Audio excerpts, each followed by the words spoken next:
There is a chance that the water that stuck to the tip of the needle may have caused some deficiency in the water of the ocean. But Allah subhanahu wa ta'ala says that I can give you all of your needs and all of your desires and everything that you want.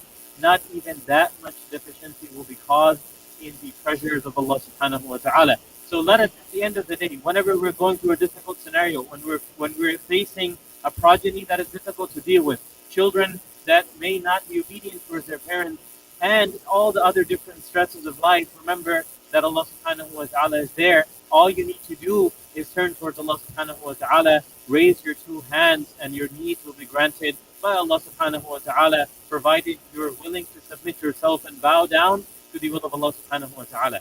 Respected audience, we live in difficult times. In the current age that we live in, Islam is considered strange. It's a religion that at times, from a global standpoint and from a global platform, becomes a religion that's difficult to follow from the outside world perspective. And whenever people see us as Muslims, they say, what strange people and what strange beings are these? But remember, and this will serve as a form of solace and comfort to us, and this is something specifically pertaining to the younger generation that face the difficulty on a daily basis, that these times were foretold by Rasulullah sallallahu alaihi wasallam himself.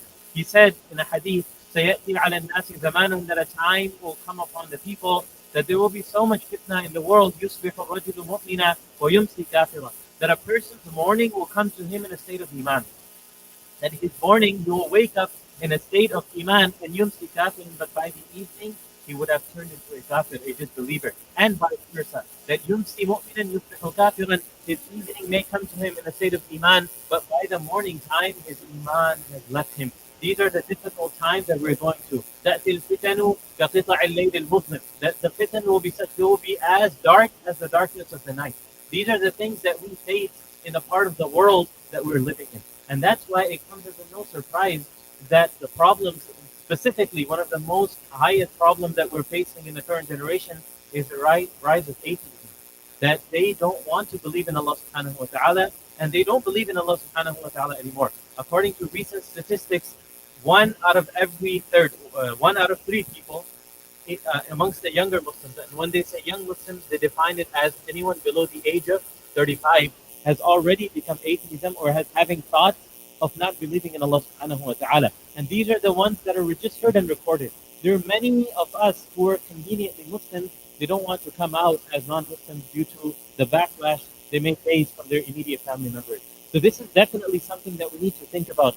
And the reason why all of these things are mentioned is for us to have the realization and the thought of what we're doing about it. We're living in this part of the world, and we came here out of our own free will and accord. No one forced us to come here. Remember, I myself am first generation. Most of our parents, they immigrated from far off distant lands.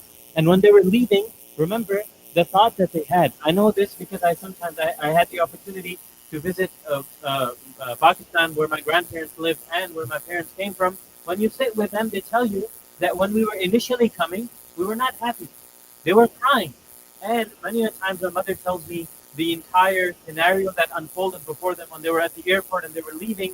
And at that time, when they came back in the 70s and 80s, there was no frequent communication between them and their parents. There was no concept of frequently going back because people were dirt poor. They were just starting off. And then when they came here, they were so sad. And they used to cry all the time, and they used to remember their parents. And from what my parents tell me, they had to book time slots to call back home. And when they landed here, they said, we're only going to live here for a few months, and then we'll go back. And the reason why they said that is because they saw the environment. And they thought that our children will not be able to practice their deen here. Yes, it's a free country. There's freedom everywhere, but the environment that they're going to grow up in will not necessarily equip them to deal with the challenges that will come up in the future. But what happens when you settle down here? As famously said, a wise man once said that anyone who drinks the water here is unable to ever move back home. Everyone came with that thought, but they never went back. So now the next task at hand, which they should have adopted many, many years ago, is to equip the next generation so that they're able to face the challenges and they're not deterred from their faith itself. But how do we do that? That in itself is a very, very difficult task. But one thing that can serve as a form of comfort and solace to us as the older generation and also as the younger generation is that we're not the only ones that are going through this. Remember that a musiba, a difficulty, becomes easier if you realize that there's umum al-balwa. Umum al-balwa is an Arabic terminology which means that everyone is afflicted by that difficulty. For example, if there's a shortage of water, I remember when I was studying in Pakistan, we would not have running water for 2 weeks. And you have to go down to a well, collect all the water, and bring it back with you. And these are times when there are excessive heat waves. You're not able to take showers for weeks, right? But we're all going through it, and it becomes a lightened environment. People joke about it when the government is going to provide water, and it becomes a joke, and everyone, it becomes easier to bear. Why? Because everyone is going through that difficulty. So this should come as a form of comfort for us that we're not the only ones going through it. We remind back to the times of Rasulullah sallallahu alaihi wasallam when Rasulullah sallallahu alaihi wasallam came into the city of Medina al-Munawwara. It's a city which was a very, very difficult environment. You name any sin that exists on the face of this world, and that sin was being committed by the people of that city. And the message that Rasulullah sallallahu alaihi wasallam came with was a very different message. What was that? Remember, this is a city which was engrossed in idol worship. They used to worship idols, and sometimes they would have 300, 370, at times 400 idols sitting itself in the haram. You know, most of you would have had the privilege to go to Mecca and Medina. Imagine if the mataf. Mataf is the white tiled area where we go around the Kaaba, where we perform our tawaf. Imagine if that place was full of idols. What would our thoughts be? This is the time in which Rasulullah sallallahu alaihi wasallam came in the city of Medina. And to the younger people that are sitting here, do you know the age of Rasulullah sallallahu alaihi wasallam when he was given prophecy? Anyone here knows the age? Yes, 40. But 40, we might think, oh, that's far away. For some of you, I'm thinking you're probably not 40. But remember, the character of Rasulullah sallallahu alaihi wasallam. If you go through the books of Sirah, the detailed books of Sirah, what's Sirah? Sirah is the subject of the life story, the biography of Rasulullah sallallahu alaihi wasallam. If you go through the books of Sirah, you'll find that the character of Rasulullah sallallahu alaihi wasallam was pure from a very young age. From a very, very young, from the age of 5, 6, 7, he had a pure character. He was a young man, but he also had he was very cautious when it came to his character. So remember, whenever we're going through any difficulty, remember the city of Rasulullah. And remember what I said about it. It was, you name any sin that exists in the world, that sin was taking place in the city of Makkah. Do you find a resemblance in the environment? And trust me when I tell you, there are places that have more fitna than here. If you go down to South America, I have many friends who go down in Dawah trips down to South America. When they come back, they're just holding their head. They're like things that you could not even imagine they exist. So they say America is Jannah, considered to be other parts of the world and the fitna that exists in those portions of the world. So do you see a resemblance in the environment of the city of Makkah? I hope this is not too complicated. Are you guys following? Okay. I don't want this to turn into a speech where we go off into that sleep mode in our mind, and then once the speaker is finishing up, that you snap back out of it. So if you guys, you can also proceed over here first row. That should help you concentrate a little bit more. This is a back and forth. The problem here in America is nowadays we have speech culture. So we all gather in a place and we're like, oh, let's invite a good speaker. And then the speaker provides music to the ears. We hear it and we love it. At the end of it, we say, oh, what a great speech. Imam Jazakallah Khair. We go back to our lives and he also goes back to his life. Let's hope that that does not happen here today. Remember, a lot of times this could end up being a burden upon us on the day of Qiyamah. When we stand in front of Allah and Allah will say that such and such reminder was sent to you and we were not paying attention to that reminder. So going back, the example I was giving was the city of Rasulullah sallallahu alaihi wasallam. And this pertains to the younger crowd and the younger generation because we face it head on, the fitnas. So the city of Rasulullah and the current environment that we live in. But Rasulullah was able to preserve his character, protect himself from all of the sins that existed, and then he was given and granted prophethood by Allah subhanahu wa ta'ala. Even though in the times that we live in, what's the term that we have coined for that time? We call it Zaman al-Jahiliyyah. They were the times of ignorance. Uh, the example of that given in the books of Sirah is that if anyone's camel was able to drink water before the other person's camel in the well, they would have 100 years war over that. They will kill each other just based on that little dispute that they had had. You know, sometimes when you're outside and then someone cuts you off, you get angry, or you cut someone off and then they get angry, you think to yourself, what's the big deal, man? I mean, are you so free that you have time to rate? And sometimes it goes on for minutes. Just yesterday I was in 59, and I believe I saw them going back and forth for 10 complete minutes, where they were threatening each other, giving each other the finger.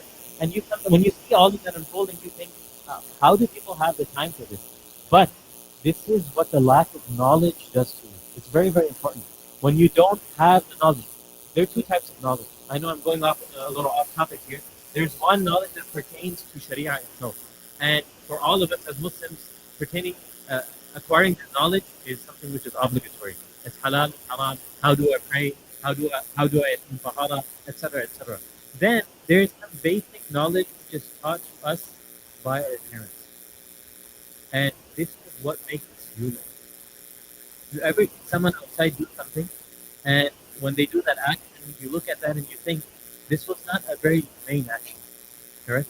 The reasoning behind it is that we are missing that basic touch with our parents. Remember, we're growing up in an environment where we're sending our children off to schools. They go 7 in the morning, they come back in the evening, correct?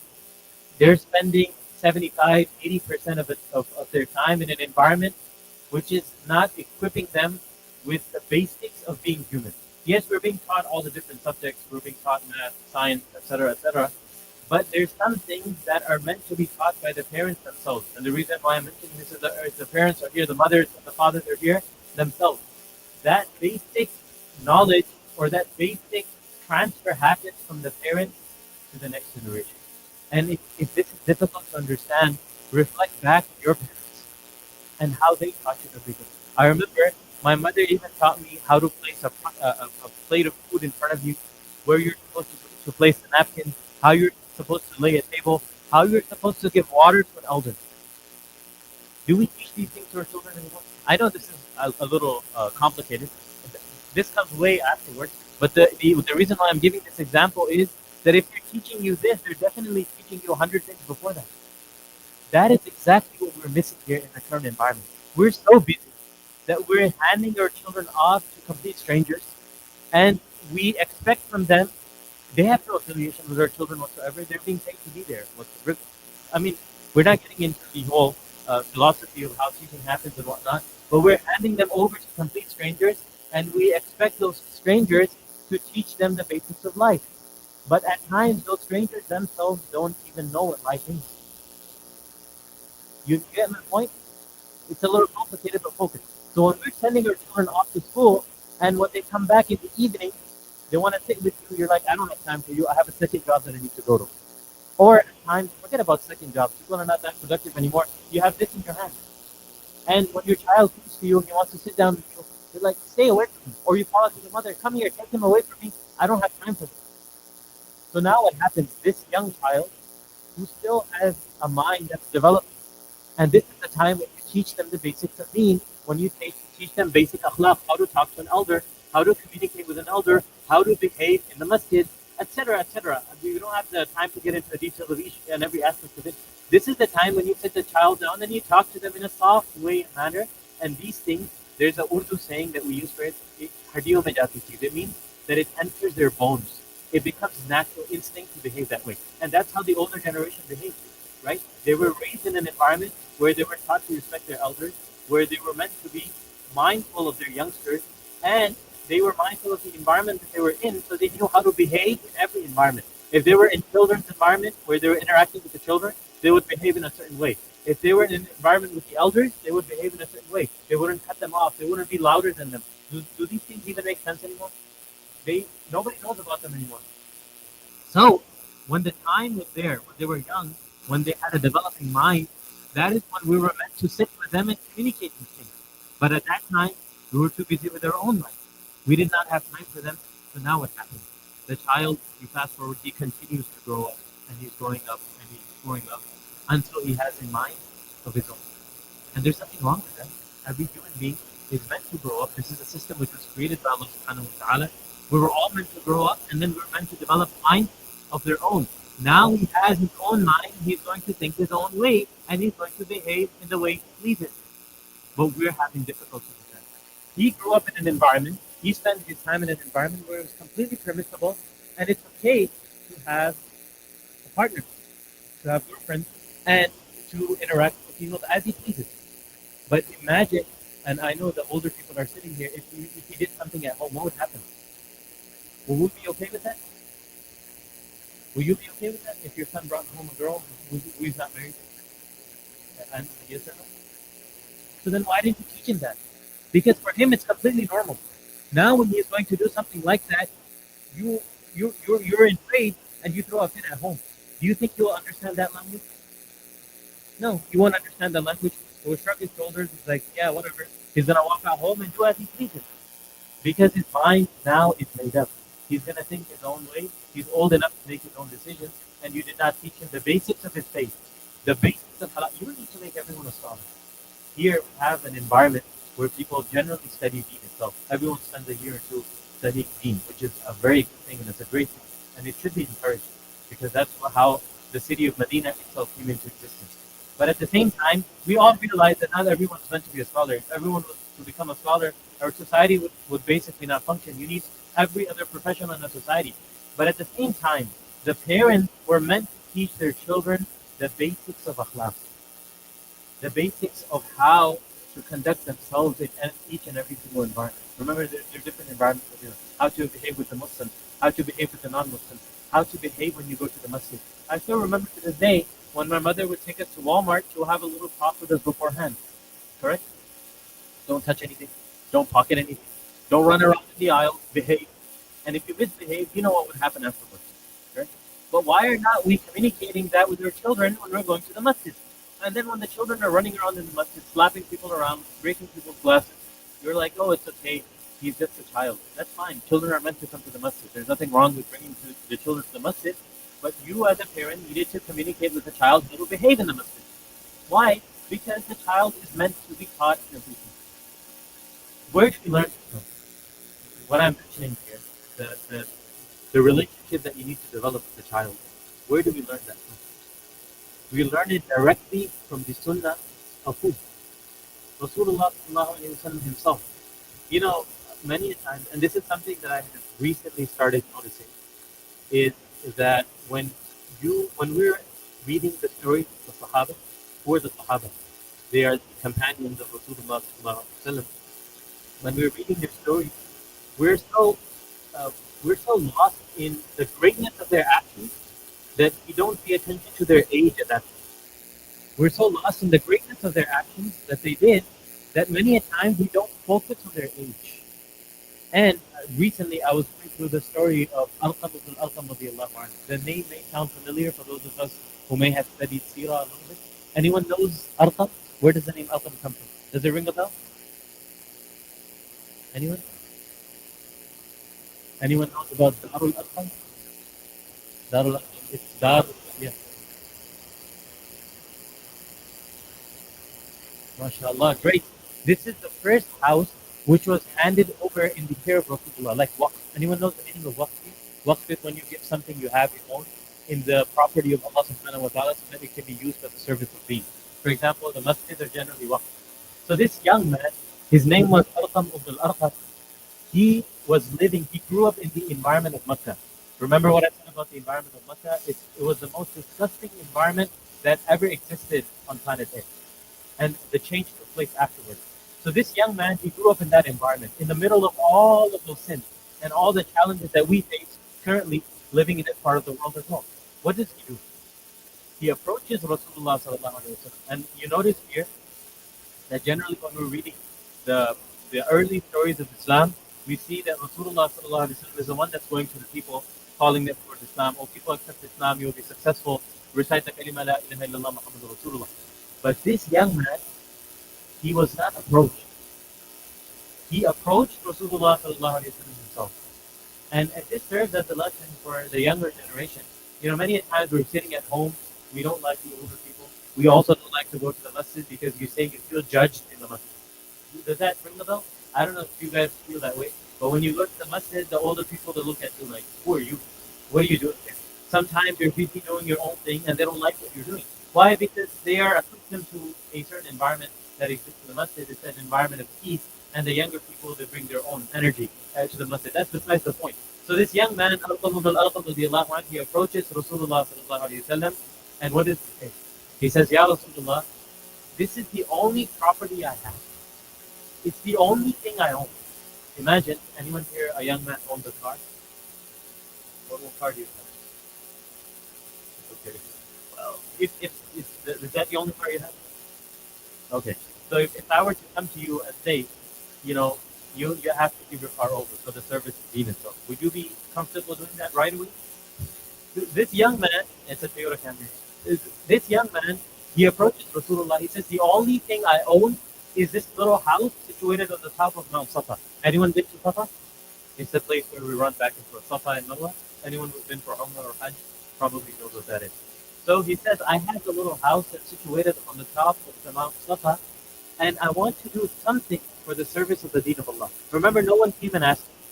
He went over himself. What does that teach you? That there was zeal, there was some talab, there was the need and the desire to acquire something, to acquire the thawab, the reward of Allah subhanahu wa ta'ala. So what does he do? He approaches Rasulullah sallallahu alaihi wasallam and he says that I want to hand over this house for the sake of Allah subhanahu wa ta'ala. Maybe this young man himself has no idea what role his house is going to play in Islam. Because this became the very first place. This is the cornerstone and the place where the foundation was laid down for the deen itself.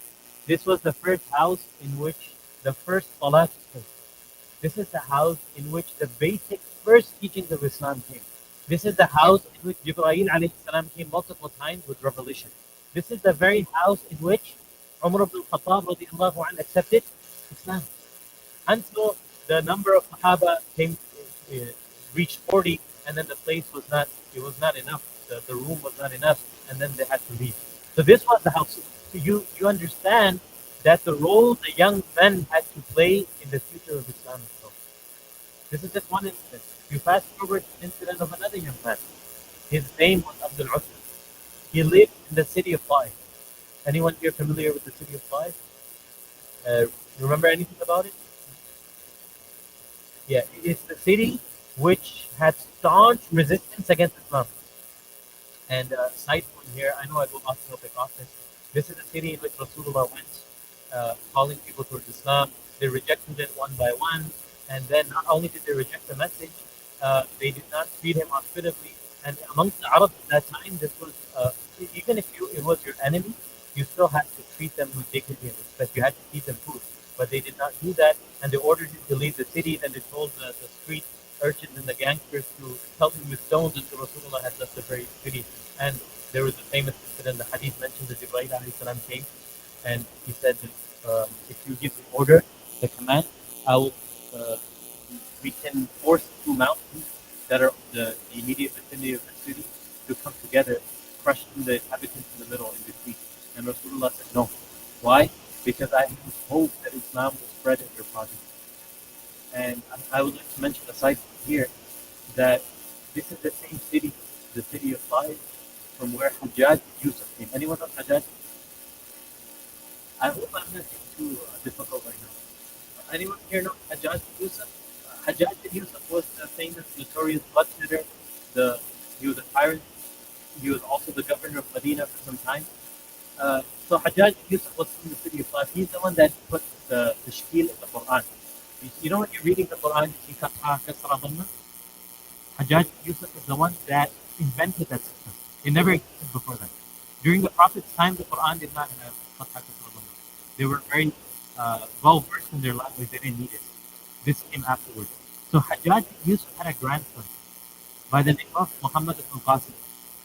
And Muhammad ibn Qasim was also born in the city of Taif, and he is the one that took Islam to the lands of India, Pakistan, and Bangladesh.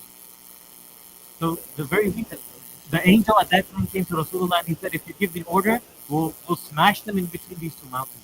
What did Rasulullah say? that I have hope in their progeny, that the progeny may accept Islam in the future. Did that happen? It happened. The very reason I'm sitting here before you, my forefathers and my grandparents and everyone accepted Islam because of that. And I'm sure you know the subcontinent has a massive, massive Muslim population. So going back to my point, this young man by the name of Abdul Usa lived in the city of Taif. How old was he? He was 16 years old. How old was he? He was 16 years old. He says, كنت قائما على عتبة بابي. He says, I was standing on my doorstep, just like the way you have a door here. Imagine if you're standing at the doorstep. He says, I was standing there, and I saw a group of strange young men passing by. They were dressed differently. They were wearing something on their heads, and they had a certain way of humility and dignity when they were walking. You know, when we go out, a lot of times we like to blend in, correct? If when we leave the masjid, we gradually take the kufi off, put it on the side, right? Sometimes when you're wearing a thobe, before you step into Walmart, what do you do? Take it off, right? We like to blend in. Okay. I won't blame you. Why? Because we're not at that level yet, correct? Uh, but remember this young man, the reason why he was attracted towards Islam is because he saw something different. Remember, whenever you go out in the Islamic attire and when you portray yourselves as Muslims, you are calling people towards Islam. I know it's very, very difficult. Imagine if you were to be forced to go into your clothes to school. What would happen? Everyone would probably laugh at you. You would probably be bullied. But remember, we stand for something. And when you believe in what you stand for, these things, they're not difficult at all. I was born here. I'm sure you remember from my introduction. I was born here, and this is the attire I've always been in. This is how I've been to school. This is how I have traveled internationally. This is how I've always been. So much so that when I was coming back after studying in Pakistan for so many years, some of the people said, you know, don't come back in this attire because you will be scrutinized and you will be subjected to a lot of questions. But remember, we have nothing to hide. We believe in one Allah subhanahu wa ta'ala. We believe in our Rasul sallallahu alayhi wa sallam. What's so bad with that? So when you're subjected to questioning outside, you should be proud that you're being subjected to questioning because it's questioning due to you being firm and rooted in the sunnah of your beloved Rasul sallallahu alayhi wa sallam. So we should be proud of it. We shouldn't be hiding and we shouldn't shy away from these things. But going back to the story, this young man was standing on his doorstep. He says, كنت قائما على عتبة بابي. I was standing on my doorstep and I saw a group of strange young men passing by. He says, naturally, I was curious. I said to them, you're not from this city. I know you don't live in this immediate vicinity. Who are you people? And the answer they gave is very unique. You know, if I were to ask you, who are you? How would you reply? You'll probably start off with your name. What's your name? Sajid? Khalid. Beautiful name. So, and if someone were to ask me, who are you? I would probably say, my name's Hassan. I live in Houston, Texas. That's how we would start. But when this young man, he asked them, who are you? What's the reply that they gave? They said, نحن أصحاب رسول الله صلى الله عليه وسلم. We are the companions of Rasulullah sallallahu alaihi wasallam. He said, the moment they said that, I said, these people are different. They're not your average Joe. They are different people. So he says, I asked them, how can I be like you? What do I have to do just to be like you? And this is the example that the Sahaba, they said, that normally when people see us, they don't want to be like us. Why? Because of the way we conduct ourselves and the way we interact with other people. But the way the companions of Rasulullah were, anyone who saw them wanted to be like them. So he said, I asked them, how can I be like you? And they said, that's very, very simple. Because remember the message of Islam, Rasulullah kept on repeating. Anyone here knows Abu Sufyan?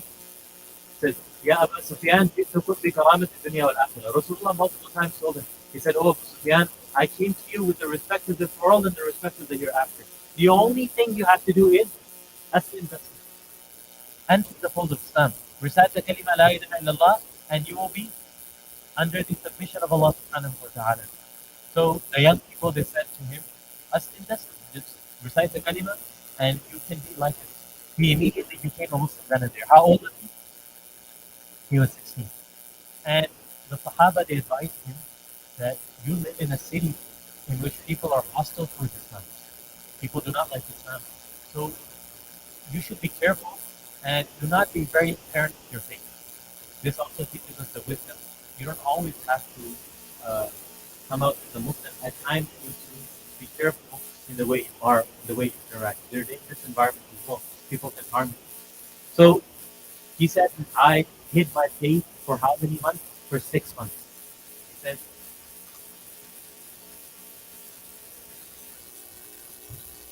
I hid my Islam for 6 months. But he says, احترق قلبي شوقا إلى رسول الله صلى الله عليه وسلم.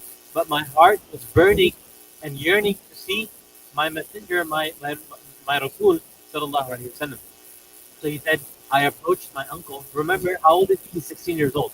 He's bold enough to approach his uncle and say to him that I have accepted Islam. His uncle said, be careful what you say. If you continue saying this, I will take away everything that you have in your possession.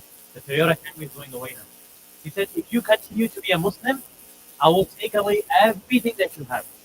So remember, now when we make a comparison of our situation and our scenario with their scenario, there's no match whatsoever when it comes to the difficulty. So he said, be careful what you say. If you continue saying it, I'll take away everything. The young man, 16-year-old young man said, you do as you please. I'm not going to forsake my religion. So his uncle followed up on his threat.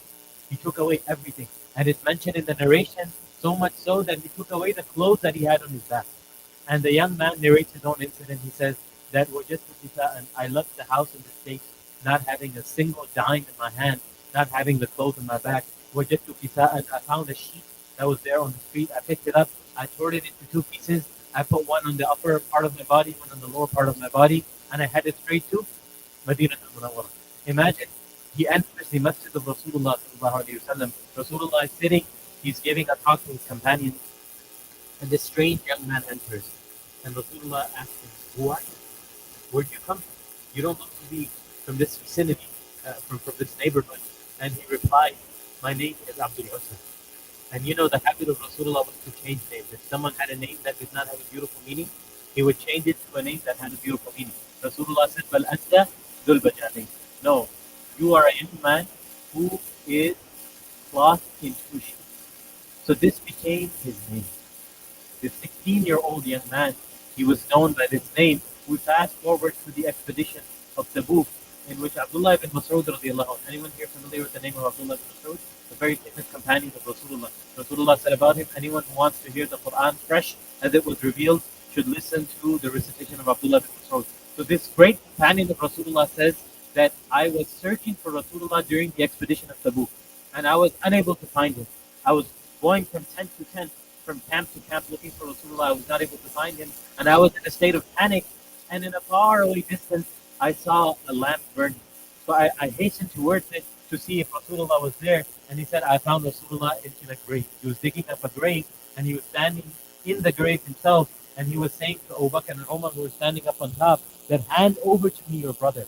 Adniya minni akhatuma, hand over to me your brother. He said, when I looked at the face of the dead person, it was Dhul Bajadain, that young 16-year-old man who had passed away that day. He became shaheed in that expedition. He said that the young man was handed over to Rasulullah. Rasulullah placed him in his grave. Abdullah bin Mas'ud says that وَدِدْتُ أَنِّي كُنْتُ مَكَانَهُ, that I wished from the bottom of my heart that I was in the place of that young man. وَإِنِّي أَسْلَمْتُ قَبْلَهُ بِخَمْسِ عَشْرِ سَنَةٍ, even though I had accepted Islam before him by 15 years. He says, I wish I was in the place of that young man. This serves as a lesson for us as young men, because the habit that we have developed now, living in this part of the world, is that we like to lay blame on everyone else besides us. We like to blame everyone else besides us. Remember, when you wanted to acquire something, when you had the desire to gain something, be it an Apple Watch, a fancy car, a job, anything, did you not strive for it? You did everything that was in your power to attain it. But when it came to your faith, the very thing, it's the cornerstone of every single human being. Instead of acquiring it on your own, you started to lay blame on other people. You blamed the masjid because the masjid didn't hire younger scholars. You blamed your parents because they didn't teach it to you. You blamed your environment, and you kept on blaming everything and everything. But remember, young men, one day, a day will come to you when you will be laid down into the confinements of your grave. And there's no guarantee whatsoever that that day will come for you later than other people. It's not a guarantee that you'll get old. Everyone dies. You have 15-year-olds dying, you have 6-month-year-olds dying, you have infants dying, then you have older people dying. We all come into this world with a date of birth, with a DOB. Do we come here with a date of death? No, there's no guarantee whatsoever. So a time will come when you will die, and you will be laid down into the confinements of your grave. Do you think that these answers, these excuses will fly in the court of Allah subhanahu wa ta'ala? Can you blame other people when standing in front of Allah? If Allah were to ask, why didn't you practice your faith? You say, it's my dad's fault. No, once you became valid, once you hit puberty, you were the one who was mukallaf. You were the one responsible to attain the knowledge of your faith and to practice faith. You can't just blame anyone anymore. If you have a young 6-year-old or a 10-year-old who has not hit puberty yet, that's fine, because he's not mukallaf. He will not be subjected to questioning. But when you're older, when you hit puberty, 14, 15, 16, all of the commandments of Allah subhanahu wa ta'ala are directed towards you. You are now a mukallaf. Mukallaf is a person who is subjected to questioning. So now if you don't fulfill the obligations of your faith, you yourself will be asked about it, not your parents. So now the moment you need to, what have you done to attain the basics of your faith? It's something that I want all of you to think about. And you don't have to be a young man to think about these things. Even if you're 60, 70, 50, 40, you still have to think about it because you're also going to die. What do you know about your faith? What do you know about the basics of your deen? Like I said, we have an environment of a good speech culture. In North America specifically, we bring about scholars and we expect them to give good speeches. But remember, these speeches, they become a hujjah on you. What's a hujjah? Hujjah is something about which we question. So Allah will ask you on the day of Qiyamah, such and such time, such and such day, such and such person came and spoke to you. Did you hear him properly? Did you act upon the knowledge that you learned in that gathering? What did you do? What was your game plan afterwards? So I want all of us to depart here with a game plan. I don't want to come here and talk and leave and everything should go back to normal as it was. Because the struggle that we're going through is it's immense. And the times that we're living in are very, very difficult. There's no denying that. And the aspect of following your faith is going against the flow. We all know that. The hadith of Rasulullah states that a time will come, a person who wants to practice his faith, a time will come upon the people that anyone who wants to practice his faith, anyone who wants to remain steadfast in his faith, the example of that would be a person who has burning coal in the palm of his hand. Imagine the pain. That's how it will be. And these are the times that we're living. So, as the younger people, and remember my talk has two parts. One part being subjective, one part of it is directed towards the youth themselves, where I want to subject you to the question of what you have done yourself. What have you done for the betterment of your faith?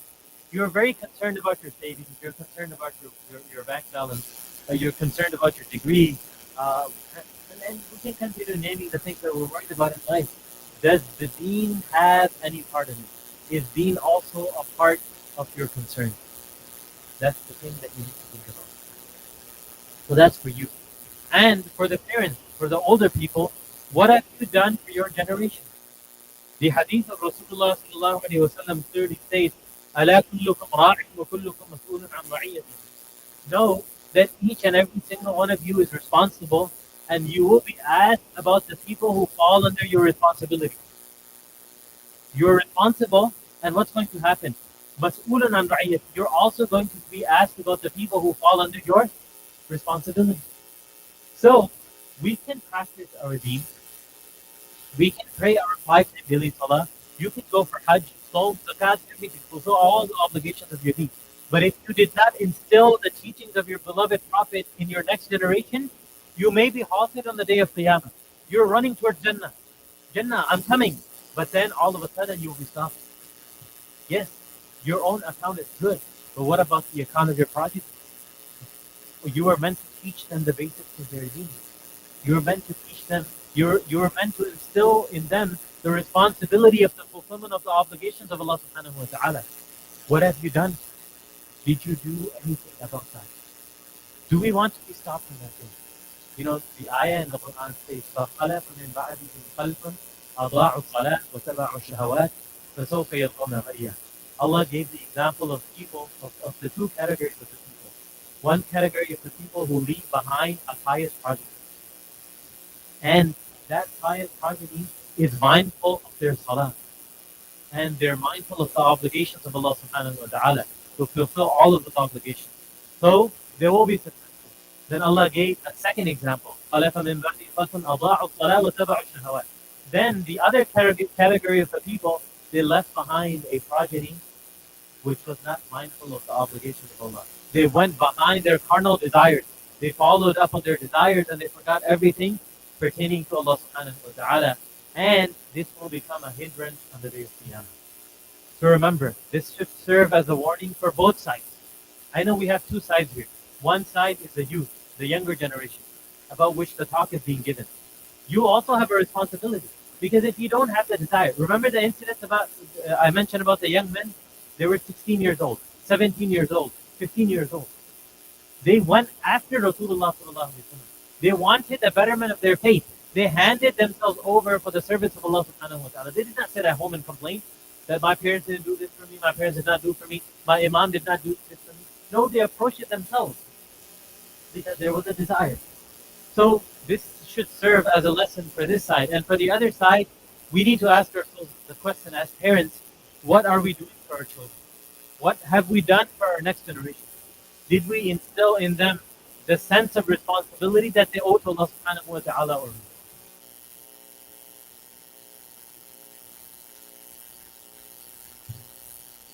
And the fact, the hadith that I mentioned, that each and every single one of you is responsible, you will be asked about the people that will fall under your care, should serve as a warning for us. You know the surah that was just recited, I believe it was Abasa wa Tawalla and Ja'ahu al-A'ma. At the end, it was recited, يَوْمَ يَفِرُّ الْمَرْءُ مِنْ أَخِيهِ وَأُمِّهِ وَأَبِيهِ.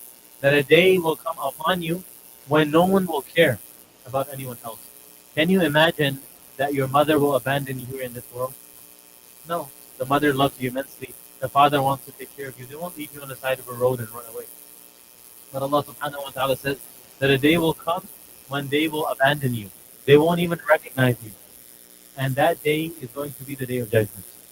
When no one will have a sense of relationship anymore. Everyone is going to run away from their blood relatives. And everyone will be about myself. How can I save myself? I want my salvation. So that day is coming upon us. Respected audience, dear brothers and sisters, let us be mindful of that day. And let us do enough in this worldly life so that when we face Allah subhanahu wa ta'ala on the day of judgment, we're able to present ourselves in front of Allah subhanahu wa ta'ala in a respectful way. You know, someone once came to Ali radiallahu anhu and he said that I see, he was a non-Muslim, and he said that I see that you work so hard in this worldly life. You know, you sacrifice everything that you have. You don't live, you don't follow your desires in the worldly life. You believe in one Allah subhanahu wa ta'ala, you restrict yourself. Following is not means restricting yourself. When faced with a passion, when faced with a distraction, you restrict yourself. So he said, what if you die and you find out that there is no Allah? The person said to Ali radiallahu anhu, he said, you work so hard in this worldly life. What if you die and you find out that there is no Allah? Then all of that, all of what you have done in this worldly life would have been in vain. The answer Ali radiallahu anhu gave, it's a little complicated, but it's very interesting. He said that I would rather work hard in this worldly life, in this short worldly life, 50, 60 years, and die and find out that there is no Allah, rather than living a beautiful life, a 50, 60-year life in this world, die and find out that there is complete destruction in the hereafter. Understand? Right? So, you know, it's a little bit of striving that we have to do in this worldly life. It's a little bit of containing ourselves, containing our desires, keeping ourselves in check. And it's a two-sided street. Remember that the parents are going to have to mold their children, and the children will have to adopt. The parents will have to mold their children. They're going to have to spend time upon them. They're going to have to sacrifice. The mothers may have to sacrifice the mall trip. Why? Because my child needs me. And the son may have to sacrifice the time with his friends because why? He needs to spend time in the company of his parents so that they can instill within them the teachings. I would like to mention a few points before I conclude. if you reflect back on your time, I'm talking to the immigrants who came here from abroad. We grew up in an environment where righteousness was in the air, even though we were not privy to the teachings of Deen. When I visited Pakistan, I was surprised that the way people have no idea what Deen is. They pray, sometimes they don't even pray, but the environment is such that no one goes out with their heads uncovered. Generally, people generally have the basics of being covered, right? Because there's an environment that they grow up in, and they're restricted in that environment. So when they see their mother covering their head, when they see their fathers wearing, the Islamic attire, following the teaching, they automatically adjust themselves, even though they may like it, they may not like it, and they live that life. Right? When we came here, most of us, the older people, they were connected to the masjid. Go to the masjid for the next salah that's upcoming, for Zohar salah. You'll find that the older people with white hair are there in the masjid all the time. Fajr, Zohar, Asr. That in itself was enough for their salvation. The problem with the younger generation is that they're in an environment where everything is permissible, number one. Number two, they're far away from deen. They're far away from their parents. And they're not connecting to the Muslims. So now what happens is, gradually, you may come to the masjid once a day, once a year, twice a year. But then as you continue to grow up, you become a product of a completely different environment. You become the product of the environment as you grow. There's the famous Arabic saying, "Dullani ala man tusahib, aqul laka man anta." Show me your company, I will tell you the kind of a person you are. Correct? A lot of times the young people say, I do frequently gatherings of people who probably, I don't know, smoke weed, whatever, but I don't do it myself. I guarantee you the third, fourth day you'll do it as well. Correct? Everyone's doing it around you. It seems all right. So it's very, very important for us to surround ourselves or to immerse ourselves in an environment which is privy to the deen of Allah subhanahu wa ta'ala. This is the point I would like to conclude.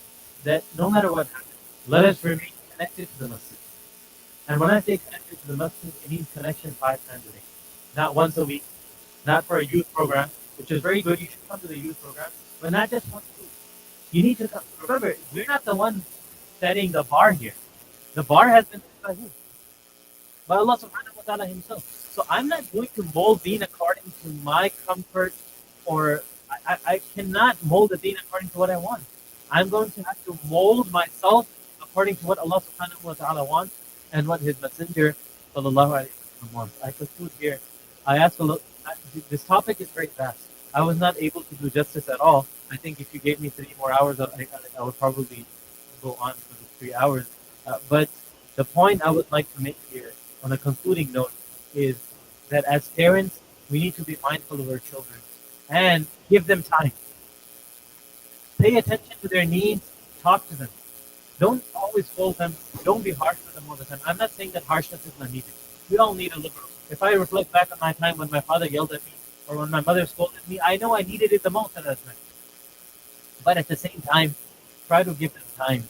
Try to instill in them the basics that you were taught by your parents. It's what makes us human. And as younger people, let us focus on respecting our parents, giving them the position that they were given by Allah subhanahu wa ta'ala himself, and trying to attain somewhat of a connection with the deen of Allah subhanahu wa ta'ala. Wa akhiru da'wana alhamdulillahi rabbil alamin.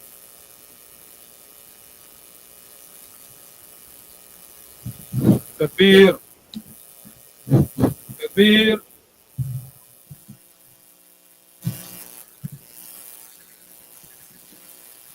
I told you that the Mufti here, mashallah tabarakallah, he's never short of good words, and as he said, you can actually continue. I listen to him every now and then as you can see, mashallah tabarakallah, he's young Mufti. I've said it before, the Mufti made somebody that is sufficiently licensed to give fatwa. So, inshallah, with that said, we'll be moving into the next segment of question and answer. And the preference obviously is to be on the topic, but I'm sure the Mufti will mind to also take some questions off topic. I'm sure of it, right? Okay. So inshallah, what we do now, unfortunately, we're having some problems with our microphone here. It's not very loud. Um, so maybe we have to step up here to ask our questions, inshallah. And so, if you have any questions for the Mufti, let's start with the sisters. Please, maybe you can raise your hand, give me a number, then we can go back to this, inshallah. Number one, Sister Ida. Okay. Number one. Anybody else? Comment. Number two. Was that okay? You want to read it? Okay. Okay, inshallah. Number three. Anyone else? Okay, inshallah. So let's try if this mic works. Otherwise, you can have to come up with no, no, no, no.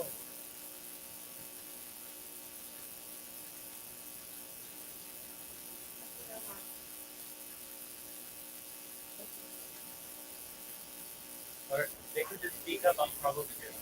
If they speak up, I can probably hear them.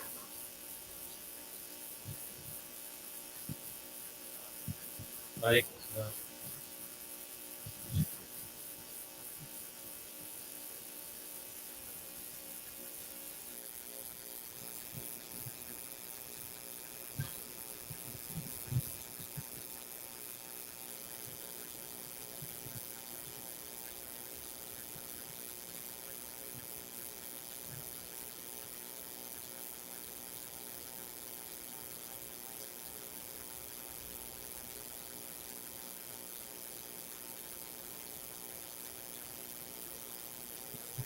Sheikh, do you understand that question? I think what she's trying to say is that what's the base and the crust of the matter, basically. What's the main uh, thing that you want the youth to take away from your lecture today, especially for those of the some of their struggles? What is it in a very in the short words? Is that right, Wahida?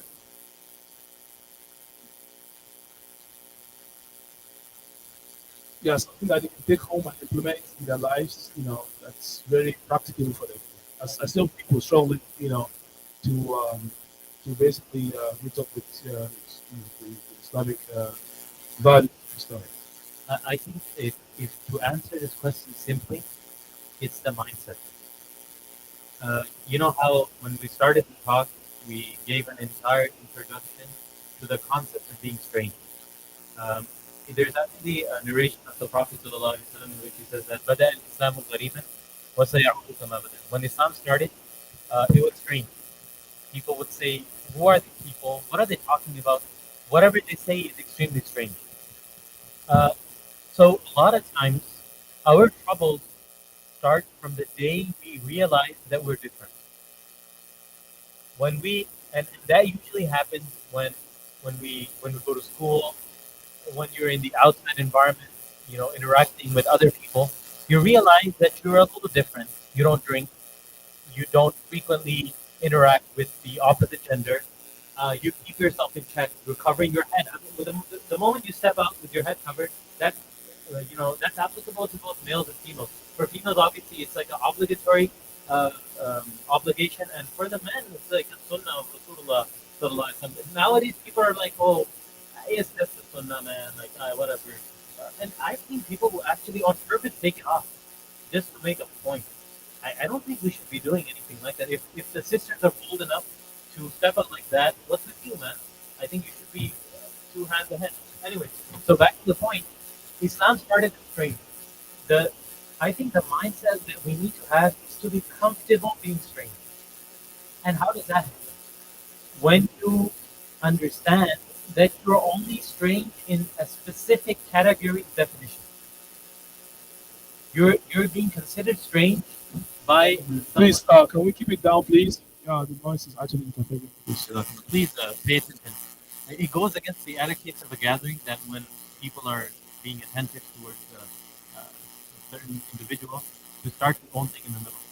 So, so we need to understand that when we feel like we're being strange, all you need to do is focus on the definition of strange, because you're being considered strange by a certain group of people.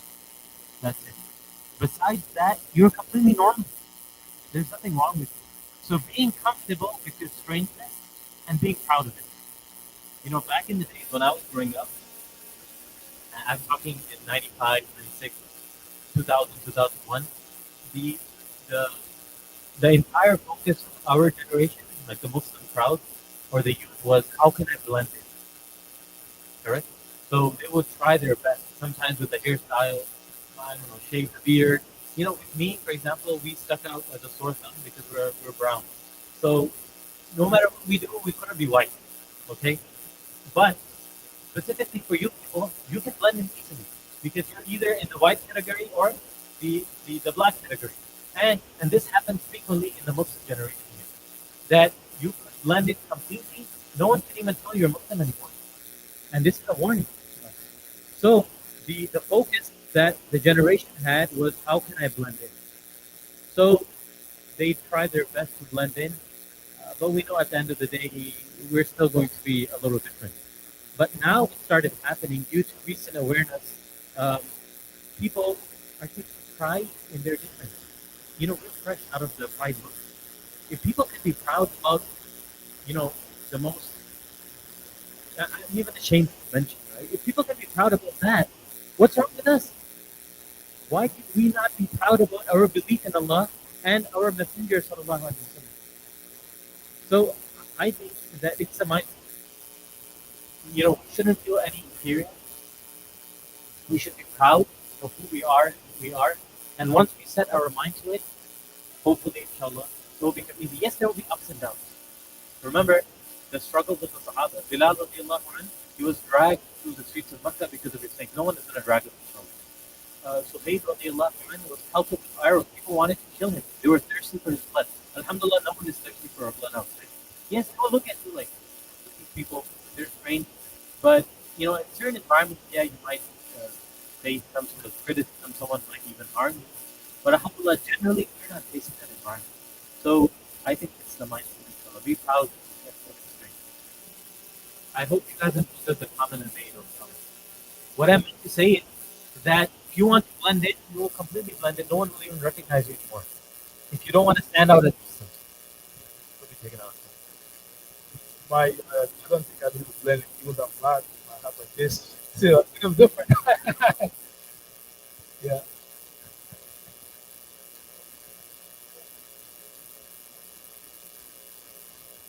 that's good. That's good. So, inshallah, we go to the next question. We have a comment by brother. Can come forward. Just easier.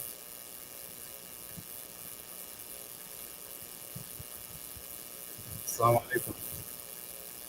Yeah, so this is kind of taking it a little bit forward based on one narration that you made towards the end of your speech.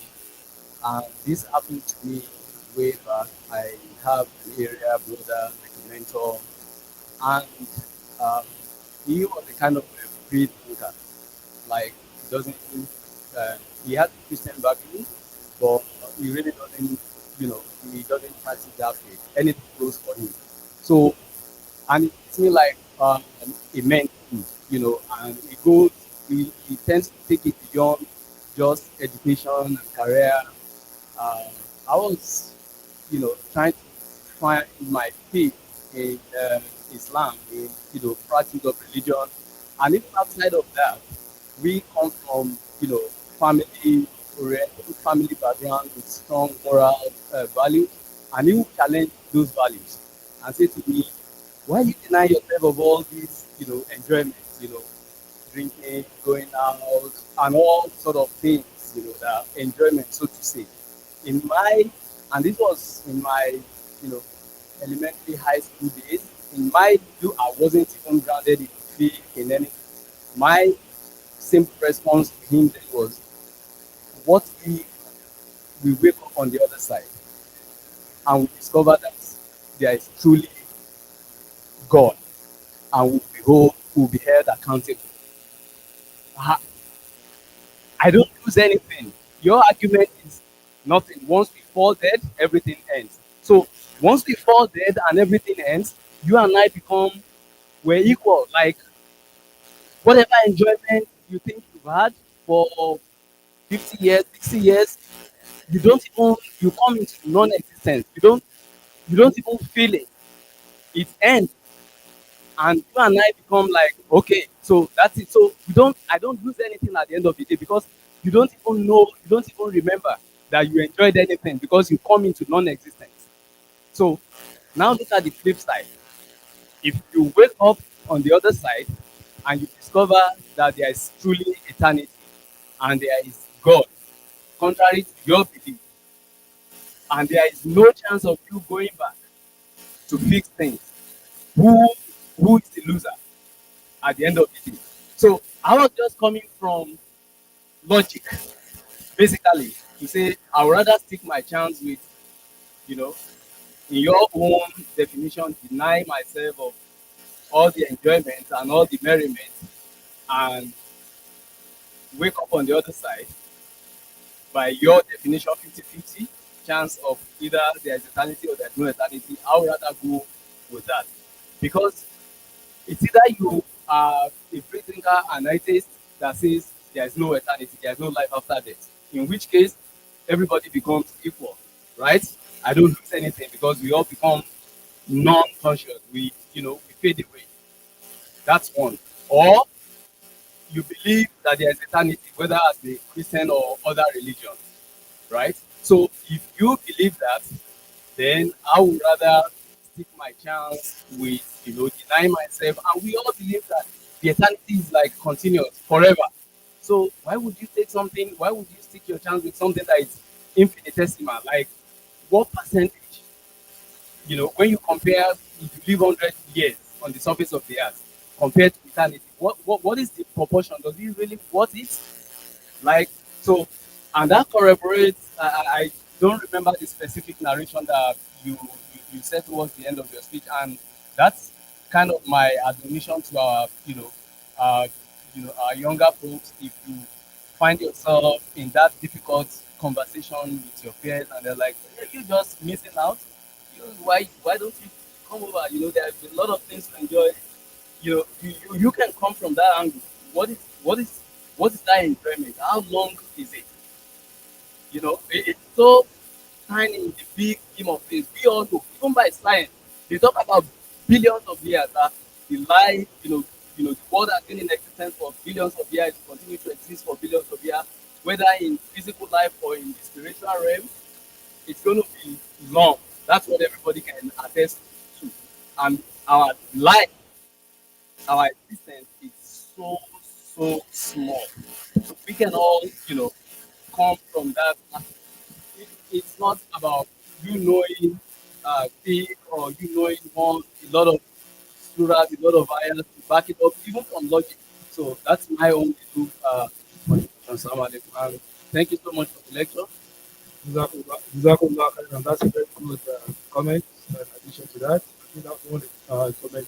So I will I know there's a question here, but we are running out of time. We need our youth to come here on the panel discussion, but Elijah we will have no, please. Uh,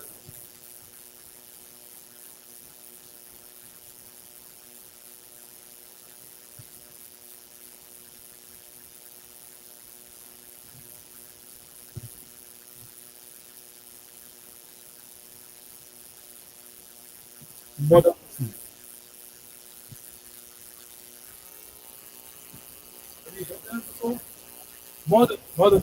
Oh,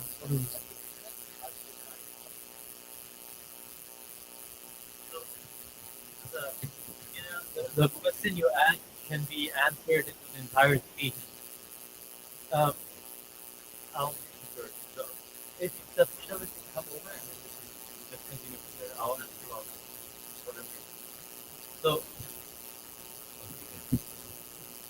you know, a parent once said that I was having a discussion with my children on a dinner table, um, and the talk came up of Pride Month and etc. etc. And he said that while we were talking, one of his sons was like, "Yeah, what's wrong with that? Anyone can believe in whatever they want, correct?" He said that even though my son didn't say anything outrageous right away, I mean the way he was saying it, but I knew that there was a problem, correct? So, you know, and his son, he said later on, defined himself as a modern Muslim. So what I'm trying to say is, you have to define what modern is. And I want to, for the sake of keeping it very short, but we need to understand that the current generation is in the middle of it, and they face questions on a daily basis. Recently, a youth chaplain came to me. He works in one of the hospitals, and he said that the younger people frequently approach him, and they said that whenever an incident happens anywhere in the world with any of the Muslims, the the entire school supports them. Sometimes they march with them. All right. He said now when this month came up, they approached them and said now that it's our cause, you have to march with us. He was asking, what are the ethics of this? What am I supposed to do now? So just to give you an idea of what our generation faces, and pile on top of that lack of knowledge. So how are they going to navigate? We're going to have to define modern Muslim before I continue. So the answer to that question is that depends on the definition of what's modern, right? So, I but I think she's fine with that. So inshallah, we will have to move on to the next segment. You have a question? Um, sure. Yeah. By the way, Sheikh is going to be the Mufti. If you don't mind, can you still hang around or you have to leave? Inshallah. Jazakallah khair. So the Sheikh is not around. Really have to move on, so that you don't mind. He's going to be around, so we can inshallah approach him, later on. But maybe also we can chime in as well in the panel discussion. I'm really sorry about that. We have to move on. So inshallah, I would like to. Oh yeah, wow, this is good now. So inshallah, now we move to the next segment. But before that, we have to really thank and appreciate the Mufti taking his time on the Sunday to come to us. He's a very, very busy man. I know him. And when I approached him the one-on-one, we have some relationship, he accepted, but at the same time, I know it's quite busy. So for that, I'll invite one of our uh, elder, let's say elder, Brother Michelle Suleiman, to please help us help brother. Inshallah, our grandfather to be as well. So, but anyway, inshallah, you help us to thank our Sheikh and also to give him we have the broken appreciation. Thank you very much for the promotion. I wish I could it so that we will tell the others that I've been promoted. Where's the Sheikh? I'm glad I didn't miss the session. I'm glad I didn't miss the session. And I'm concerned that a lot of people that should be here missed the session. Did you record this? We recorded this. Right. So apart from being live streamed, right? So if your husband is not here and your husband or your children are not here to listen to this, please make sure you do yourself a favor. Give it them. You can listen to this as a family together, right? We all listen to this and let us also encourage brothers, especially to be attending this type of lectures, especially when we have our kids, our youth around. I was expecting a lot of kids to come here, but a lot of graduation parties happened yesterday. That's why we didn't have a lot of them. Sheikh, thank you very much for being our guest. Right, this is from all of us, the community. Thanks for being our guest here together. Bless you, reward you, and reward you abundantly. So make sure that what we're going to post a picture, right? That's what we need. You don't picture, right? So you can take me and this. You can take me and this. You can take me, right? All right. Thank you. Thank you so much, Sheikh. So inshallah, now we move to the next segment. Um, so we will invite.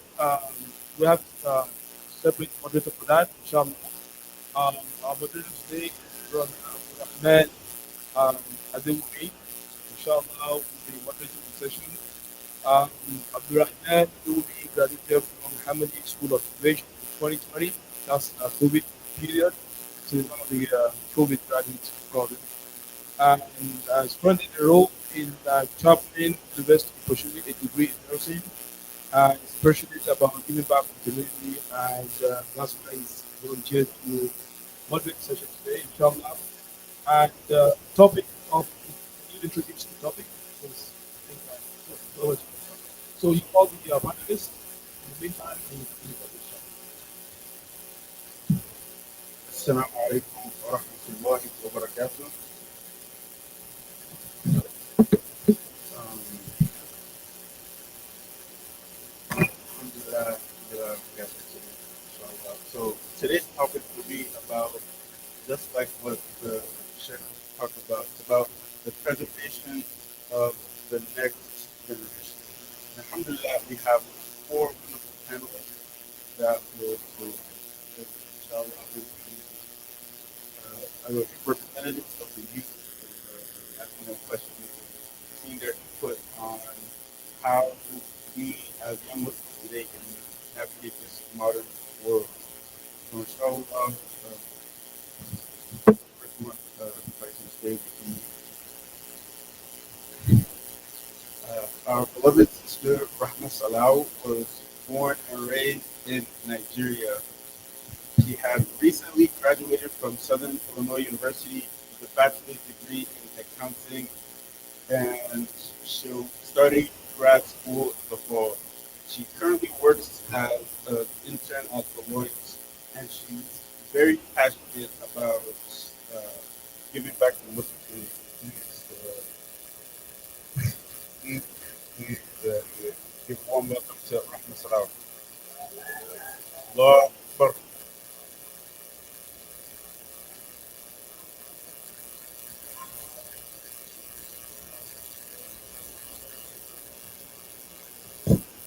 She graduated with a GPA of 4.0 from.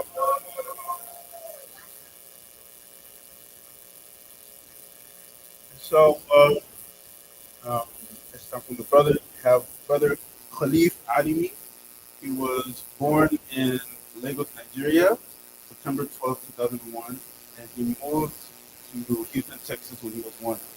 He's lived here ever since, and he graduated from Westbury College.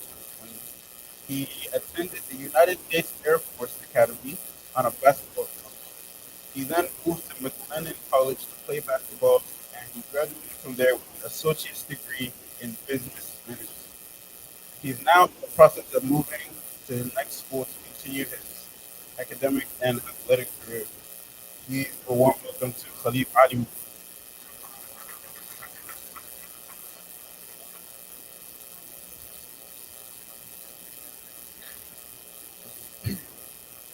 Next, next sister, we have Sister Oluwaseun Taufika Ilori.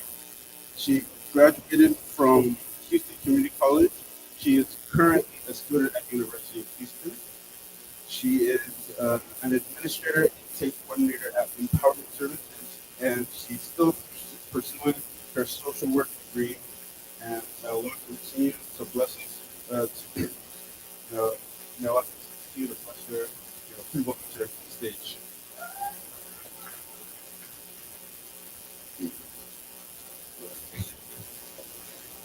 Last but not least, we have our brother Abdul Latif Oyekbefmu. He was born in Newark, New Jersey. He has one brother and two sisters, and he went to Cypress Springs High School and graduated from University of Texas at Austin this past spring. And he currently works in San Antonio. Please welcome Brother Latif.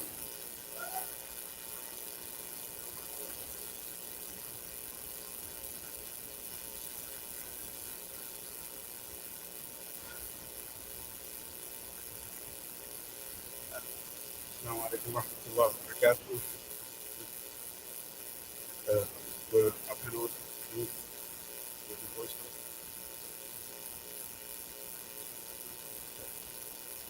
So let's just dive right in. Because I said before, the topic of this panel is going to be the preservation of the next generation, especially in regard to our Muslim youth. our very first question is to go to any one of the panelists.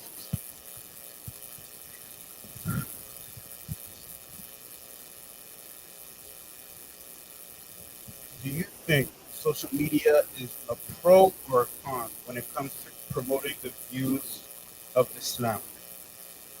Any of the panelists? Alright, so Assalamu alaikum. Um, I really feel like social media could be both. Um, one way it could promote, Islam in a good way, and then in another way it can actually not promote Islam. There's not many people on social media. There's so many people that are trying to avoid social media because maybe they're not trying to see what's going on in this fight. But sometimes when we have our electronic gadgets, it's so easy for us to, you know, it's like Google this. I know during Ramadan I was mostly on my phone. I tried to be, I really did. Um, but most of the time, every time I'm on Instagram for something, Islam, and I love that. I love that for me because I don't know the full Quran. I know some parts, and when they're saying something in Islam or saying like, "Oh, listen to a surah. This surah can protect you from something," or I'm so quick to send it to my little brother. I'm like, "Hey, listen to this right now. What are you doing right now?" It's so easy to promote Islam on social media. So that could be like a good one. But then there are some people that back up Islam on social media. They don't want Islam to progress. There there's certain things that about Islam that sometimes I flip my hair and I just go, nah, that's me. It's not for me. So that's the way I see it. MashaAllah. Any of the other panelists like to comment on that? I'd like to comment. Solid, um, yeah, I agree with you here. I feel like it can go both ways. It just depends on the way you want to go with it. So you can choose to be more on the pro side of things. I feel like, in everything, not just Islam, on social media, when there's positivity, it also follows negativity. I guess that's the way it goes. Everything, not just Islam. So I feel like it just depends on what side of things you choose to stay on. I personally see more good than bad, and I share more good. I don't share the bad. I don't feed into the bad. Everyone has their opinion, especially when it comes to religion and faith. Everyone's also entitled to their own opinion, so you don't really, you don't want to get into a back and forth with anybody about what they think because what they think is what they think. At the end of the day, you're strong, you're firm in your faith, and that's all that matters. You want to share the good of your religion to the people who aren't as informed. One example of this is just recently, one of my good friends, Bill Armstrong, he puts out TikTok content regarding Islam and things of that nature. And, it's good content. It's fun for people who lack information and you can still laugh and have fun with it at the same time. So I feel like it's a really good thing. And to see that I grew up with it. It's good to see. Just the other day I was with my mom and dad watching a video of his classmate, and it was just a nice thing to see. So I feel like it depends on what side of things you want to stay on and what you choose to promote yourself is all that matters. I'd like to add, I think social media is like a tool that can be used for both good and bad deeds. I think simply should try and use this tool to do as good as you can. And particularly here on the internet and social media that we know is that we don't, I guess, fully understand Islamic if it's not.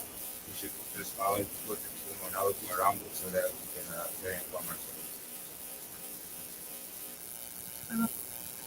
Also, one thing that I wanted to add is that I think even when we try to use social media for good, you can get really distracted by just like spending a lot of time just based on the way these apps are designed to engage us. So like try to control and minimize the amount of time you spend on social media and identify which ones really affect you the most. For some people, Insta doesn't bother them. Like some people, they're using Snapchat and they don't waste time on it. Maybe your device is like TikTok and you could go 4 hours in it. So like control the amount of time you spend on any platform you use And I think with the topic of preserving Islamic legacy, it's like I think with our generation, social media is just like our one point stop shop for like general information. If I want a review on like a skirt to get, I'll just go on TikTok and see what people have to say about it. But we shouldn't make social media our source of Islamic knowledge because there's so many people saying whatever they want. There's so many TikTok sheikhs. Like, don't let that be where you get your main source of Islamic knowledge, and try to engage other methods of like gaining Islamic knowledge outside of social media. That was a beautiful responses from our panelists. So, in talking about how social media should be used as well as the effect it may have on the a question that came in was how do you plan or interact in this hyper-sexualized society?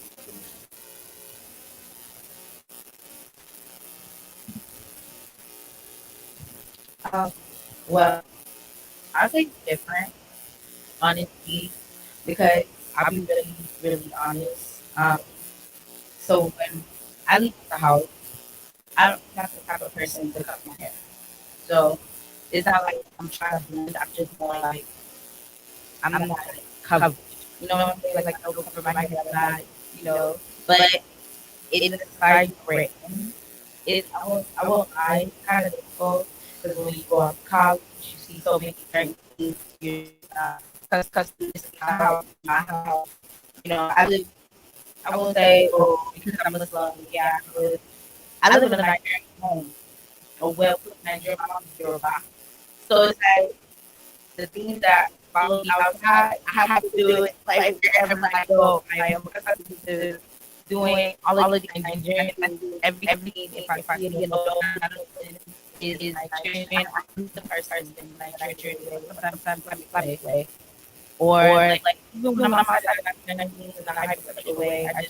I look away. I ignore it because that's not part of me. That's not what we do. That's not what I learn. And it's something that the new Gen Zs are doing. So I can't just put myself into that position and be like, oh yeah, I'm gonna join you. Well, Joe, I'm sorry. I ain't doing it. I'm not gonna lie. Like I don't like stress, and I don't want nothing to stress me. Because if I do something that I know that does not go with me, I'm the type of person where like I regret things immediately, and then I have to go back home, do my ablution, pray, tell Allah that, oh my God, I don't know what I just did, and I'm so sorry that it could never happen again. I don't want to ever step out of that line or that boundary that I made for myself to just be in that kind of Gen Z. I'd rather remove myself from that and go about my day. If I'm in a certain function, because I'm always at like certain events, if I'm at an event and they're doing certain things like that, I tend to like ignore it. I don't last there like maybe like 1 hour or two because I'm there. I'm like promoting or something, and then I leave. I go about my day. I don't want no part of it.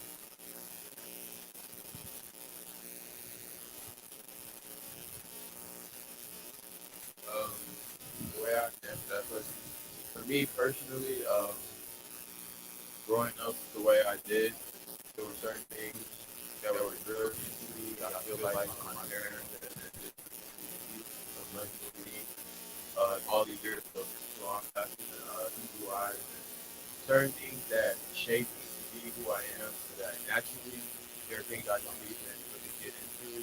So when it comes to seeing how society has become so hypersexualized through social media and things like that, it's like I kind of already know who I am based on how I was raised. So naturally, I don't get into things like that.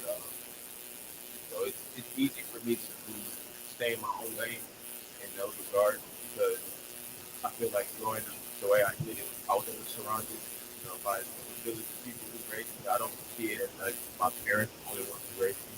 I see a lot of people here and in front of me that raised me. So I feel like if I just stay true to what I was raised on, it's easy to not fall into those kind of things. And also, same for my younger siblings. My parents always remind me that, I'm the oldest in the house, so I have to set the example. So therefore, I don't think about myself when I do certain things. I got to think about who's coming after me, who's watching me. So it's makes it easier to stay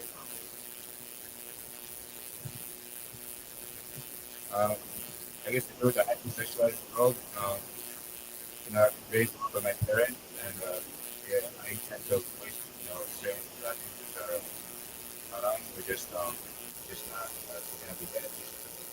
But one thing I realized is that you can avoid the sexualized sex of our world as much as possible. But when you go to college and you see you see the woman dressing as they're dressing, you see the men dressing as they're dressing, you have to kind of approach that and see what are the solutions that are out there for this. What are the Islamic solutions? So one of the solutions is to get married actually. So if you trying to avoid have sexual desire, there's an outlet for that in religion. That outlet is getting married, and so talk to your parents about it, engage, have that conversation, and that's one way to do that. So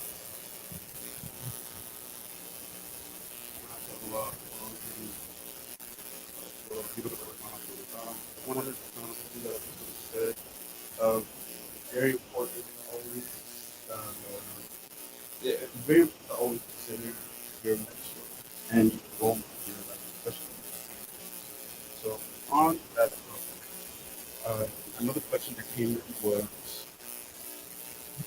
do you think the adults around your teachers, your mentor, on your mentor, are for when it comes to practical religion? What's your take on Um, well, I'll say yeah. It depends. I'll say it depends because you have the like my brother P said. We're surrounded by family.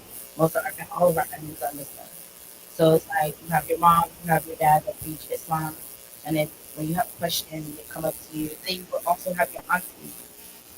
Me, I'll say it depends because I also have family members that are Muslim, but it's like sometimes they don't have a ton of knowledge, but they have solid knowledge. So there's some where like he's lived in Nigeria, and I was curious about it. There's some that they have like a Google, right? They're from a Google. When it's time to pray, they go to the prayer, they go to the mosque, they go pray. Like, monkey to what it is, okay, and they're back outside again.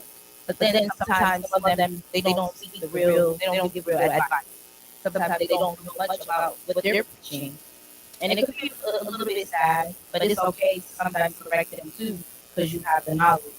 That way, like when I ask my mom for something, I'll tell her, Mommy, I don't understand this game. Like, I don't know what's going on. Usually, I don't think my mom knows it, but she at least tries her best. She at least tries her best. And sometimes I'll actually hit up somebody from the masjid. Like, my go-to person is with my Nadeya. I heard that right here. I'll hit her up and I'll say, "Yo, girl, I don't do this. What's this? What's going on?" Like, and she'll help me. And I really love that about her. So it's always okay to like ask for help. Sometimes there are people around you that may not know certain things, but once you know it, make sure you tell them about it. Like make sure you correct them, make sure you help them, because that way you spread the knowledge too. Um, I agree with my sister here. I think uncles, parents, aunties, they can definitely be helpful with like trying to guide us in a straight path. But one thing I'll mention is that sometimes I think it's very important to be careful of the way, like for our parents, and aunties, uncles, be careful of the way they advise us, because I know that many of the youth who don't maybe who are my friends maybe and they don't necessarily attend the masjid often. It's a lot of it is because of the way they are advised. I think sometimes trying to advise the youth and not understanding our lived experience or the life that we live outside in high school and college, I think sometimes a lot of harshness is not very useful. For example, like getting advice that, oh, if you're not wearing your hijab properly, take it off. So those kind of advice tend not to be received in a way that's truly beneficial to the person you're trying to advise. And so I think it's a double-edged sword. And I think I definitely value our adults and the advice they give us. So I just pray that Allah will make it easier for us to advise um, ourselves and each other with wisdom. And patiently. Any other comments for the panel? Um, yeah, I agree with everything that's being said. My parents have always made sure to make us realize that our faith is like the cornerstone of our lives, and they everything they tell us in some way is tied to Islam, and my mom and dad always make sure to let us know anything we want in life, anything you want to do, you can't do without Allah. Everything is by Allah. Like there's nothing you can do without Him. So, and every I've learned from being at the mosque, it's just that there's never been anyone who told me anything that was wrong.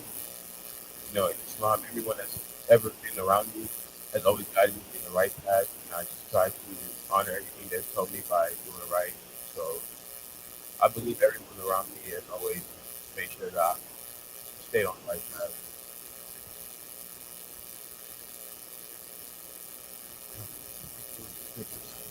So, you know, talking about those around us, our family, our peers, there are also often times where we find ourselves not in a majority Muslim state.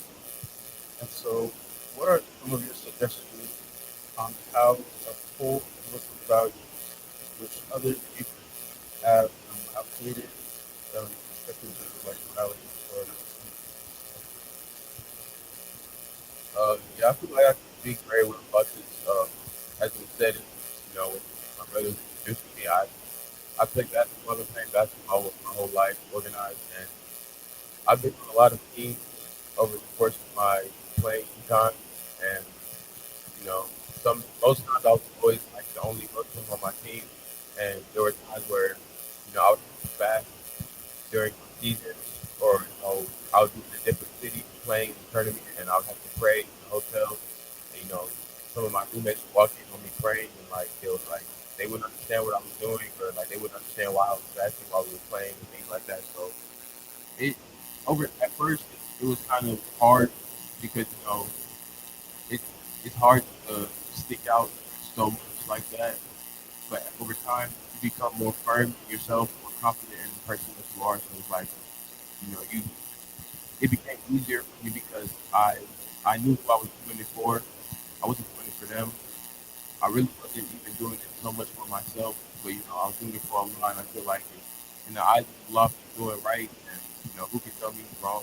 No one can tell me anything wrong. So over time, it became easier to be that Muslim, the Muslim kid amongst the group of people who weren't familiar with the way that I lived, and all I could do was, inform them. I never made anyone feel like they were wrong to question me about what I do. Every time I had a question about when I was fasting, oh, you can't even drink water. I'm like, no, I can't drink water from sun up to sundown. And I always accepted all of it with grace, and I would, respond to it with grace and love. Because, some people just don't know, and it's not like they're trying to offend you. They're just not as informed, and all you can do is inform them. I agree with all of that. Plus, I'll say it's like educate yourself because if you educate yourself in Islam while you're doing everything you're doing, you'll be more confident as a Muslim. And in Islam, we're supposed to have pride in being Muslim without being arrogant, of course. But if you're proud of who you are and why you're practicing the way you are, I think you would come up as a stronger advocate for Islam, even when non-Muslims question your values. And they'll tend to like maybe be more respectful in their question of your values if you are confident enough in Islam. And it'll also be even more difficult for them to try to sway your beliefs or ridicule your beliefs because they know you stand for what you stand for and you don't care nothing about what they're saying. So it's just like again being confident, but like it takes time to develop that confidence. And so sometimes it's just like faking it until you make it because you keep practicing being confident every day and hopefully inshallah it will come.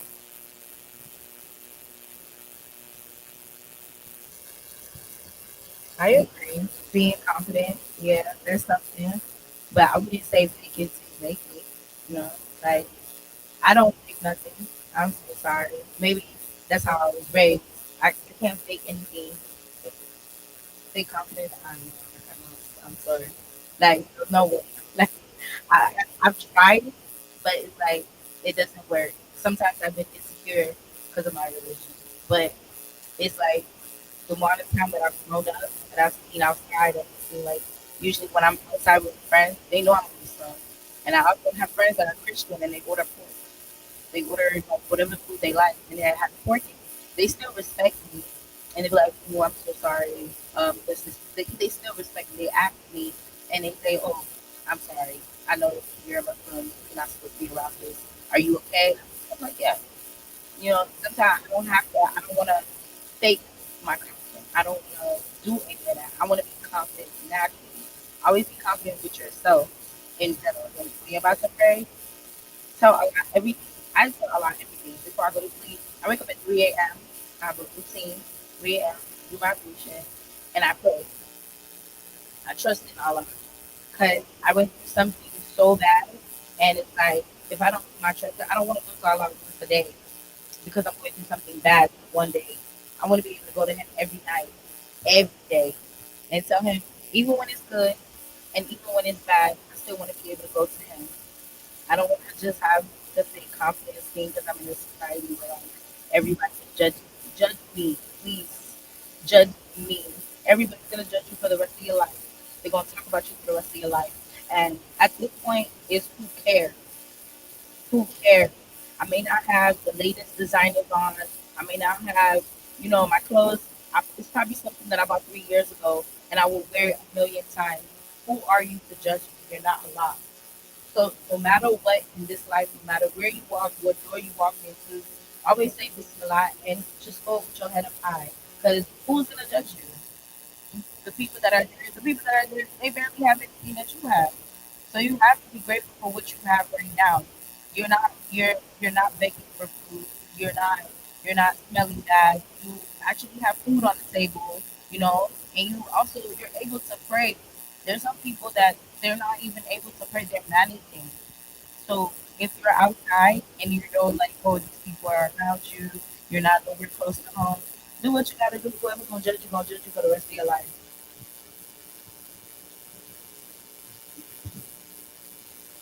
Yep.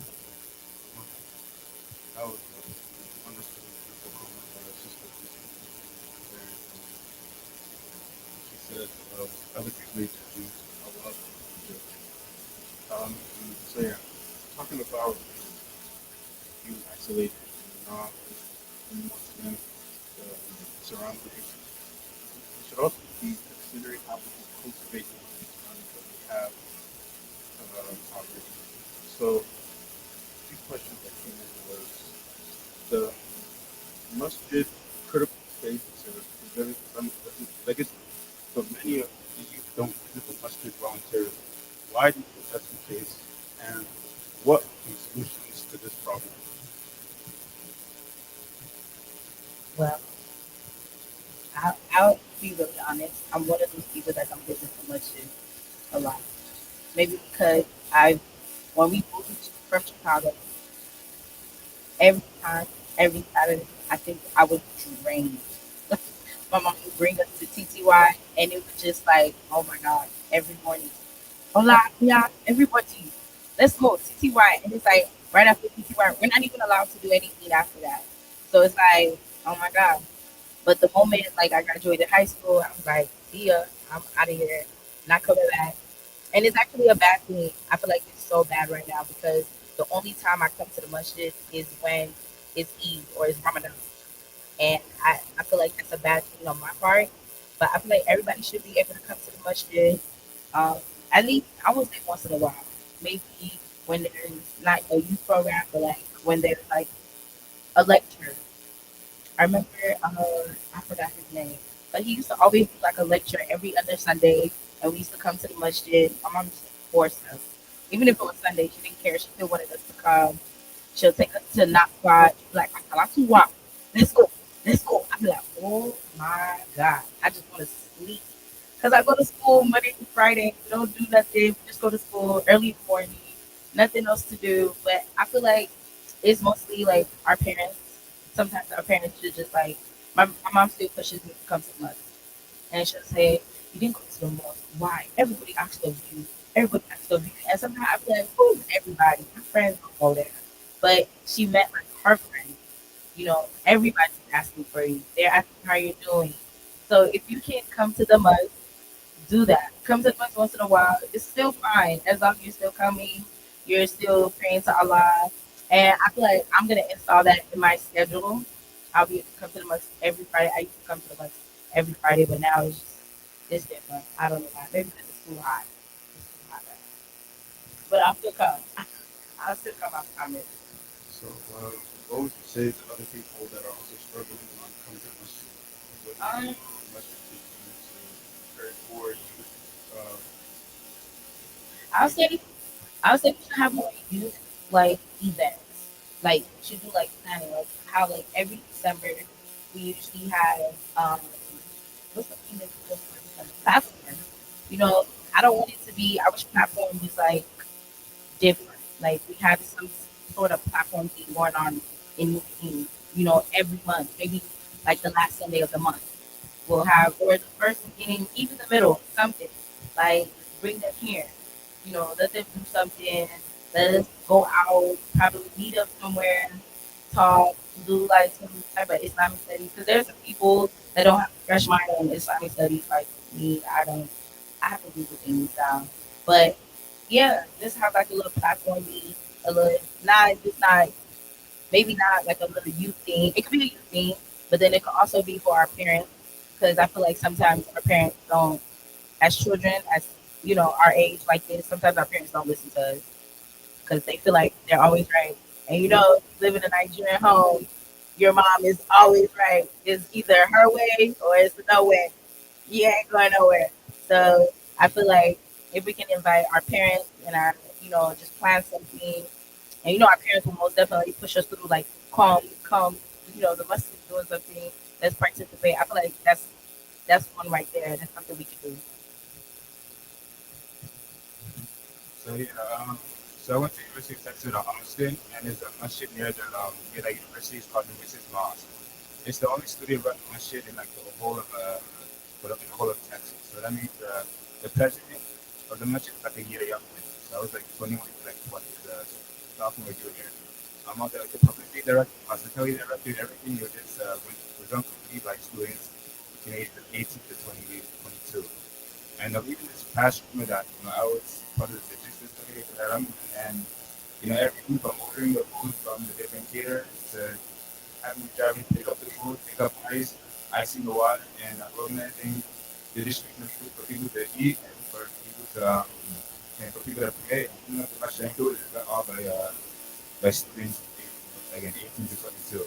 And so one thing that that did for us was that these students in active responsibility taking care of the masjid and in trying to make it welcoming, and they made it their own masjid.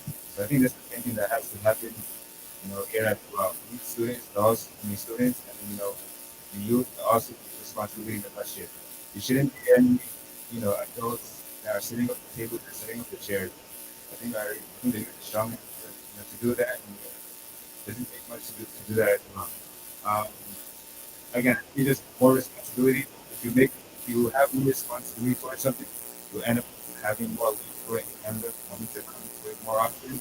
And you would not want someone to come here and mess it up.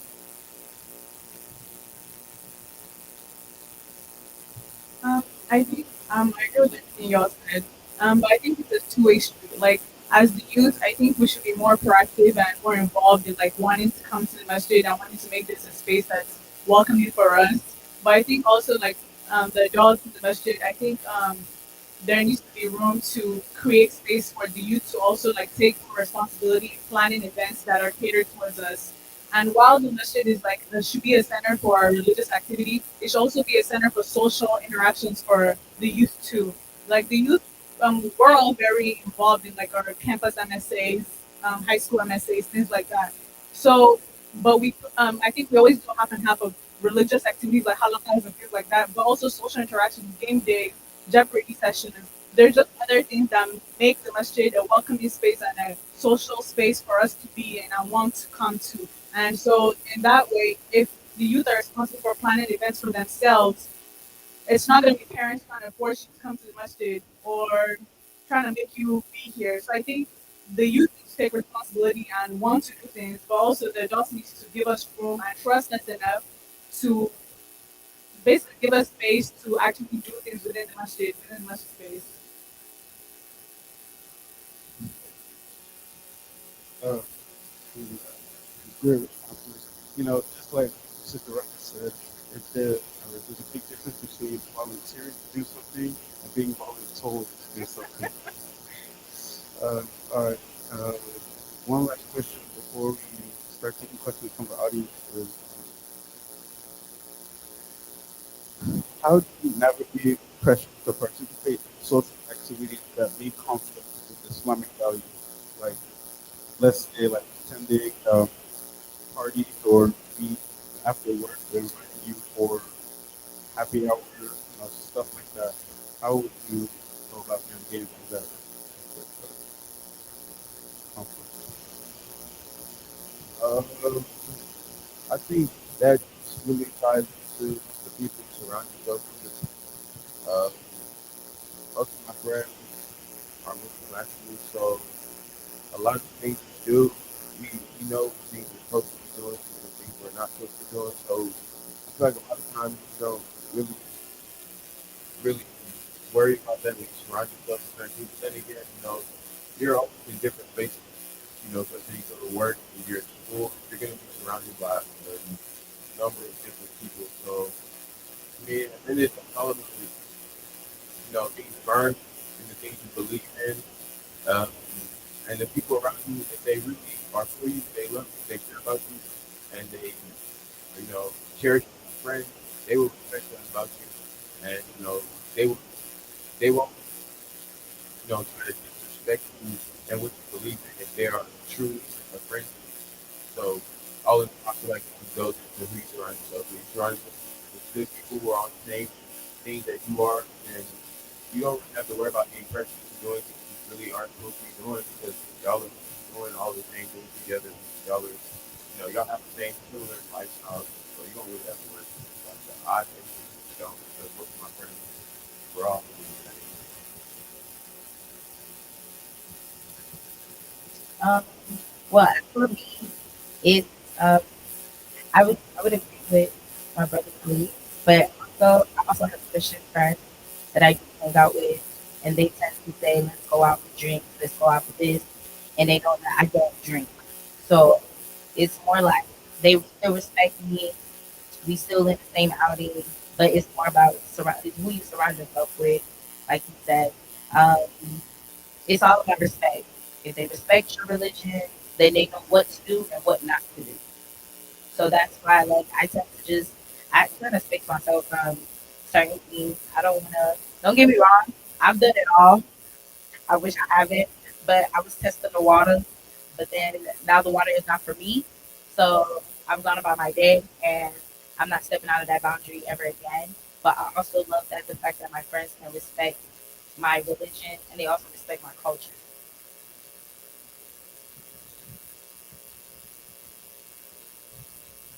Um, I do agree that it's very important to like choose the kind of people we surround ourselves with. That's very helpful. But I want to also recognize that sometimes it's really out of our hands. For example, like if you're in college and you want to join different clubs. So I was part of student government, um, for example, in school. So I wouldn't call the other members of student government my closest friends, but they are people that I wanted to socially interact with for the purposes of like career advancements, just like being more involved in things in college. So, for example, they'll want to go get drinks after school, after a meeting, things like that. Also, maybe at work, there's happy hours where people drink. So, personally, what I do is I always make like a personal pros and cons list because within student government, what's the pro of actually going to this dinner thing? What's the con? What favors me better? And try to make our personal judgments and pray to Allah to guide us ultimately. Because while it's easy to maybe say no to friends and no to casual friends, sometimes it's not that easy to say no in a work setting. When I know that maybe there is a certain um, senior manager that I want to meet at this happy hour. There's somebody I want to talk to. This opportunity could arise from this way.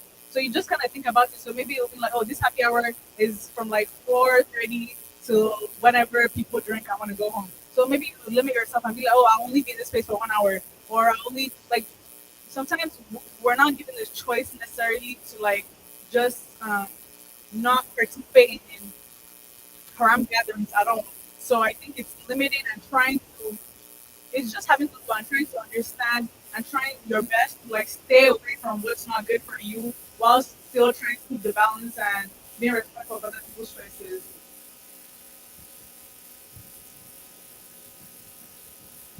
Yeah. Uh, so for instance, sometimes you can choose the environment that you want. Um, you can choose this, the friends that you can have outside of work setting, outside of school setting. Sometimes you can't. So, like for me, I work in San Antonio, and when I was interviewing for the position that I have now, one of the first questions they asked me is like, tell us about yourself. And the first thing that I told them about was like, being Muslim. Like this is my religion. This is like the thing that's like made me who I am right now. And so that put it into their minds. And so that you get to see their reaction from that. If they are comfortable with with their religion, and you know that this place could be a good work. This is the case for me. But if they have adverse reaction to it, you maybe to find like another place that you can apply to a job. So in this place, in this workplace that I have, one of the important things that that's something to do with it. You have to know who your enemies are, and know who your allies are as well.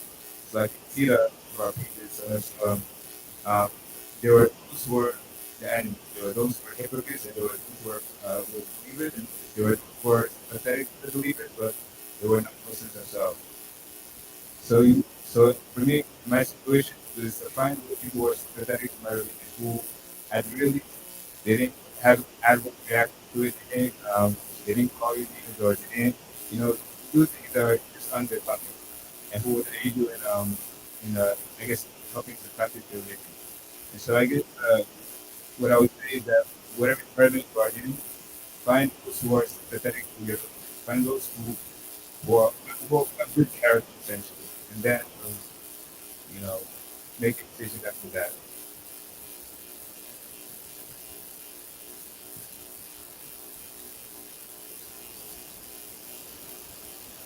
Uh, Alhamdulillah, alhamdulillah. Those very, very great, wonderful responses from all of our panelists. Good input about how to support the, the youth. So, Sean, we'll be opening the floor to questions from the audience. If there's anyone that wants to ask the four panelists on stage questions.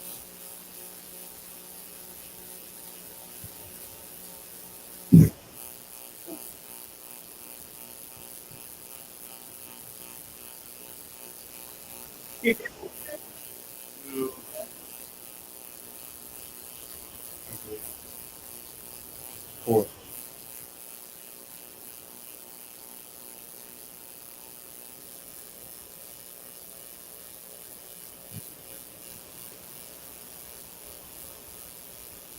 Assalamu alaikum warahmatullahi wabarakatuh.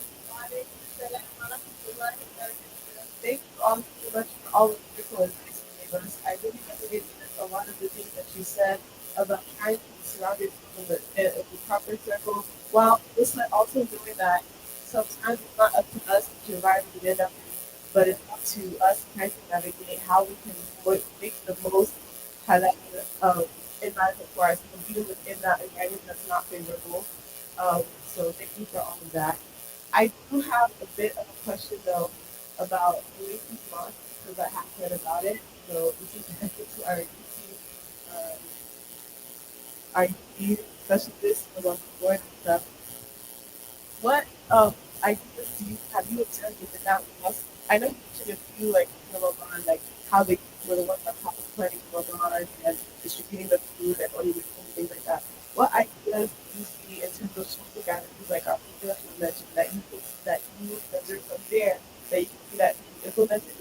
information that you would like to use to get started on security efforts? Um, Essentially believe that, you know, the youth are capable. She said give specific examples. Specific examples. Okay, okay, let's say Ramadan. Like the whole month of Ramadan, the youth get involved in terms of setting the table, setting up the food, and essentially organizing everything. I think you kind of give them too much. So it's, you kind of let them do whatever they want. And this is how for them. At the same time, you want to cultivate the love, the masjid for them.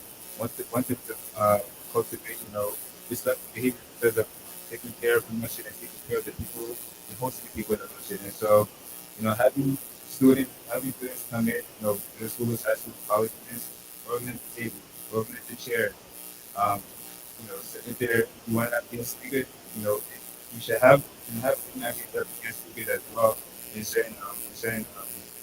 regions and run by run that the world to run that with their dogs.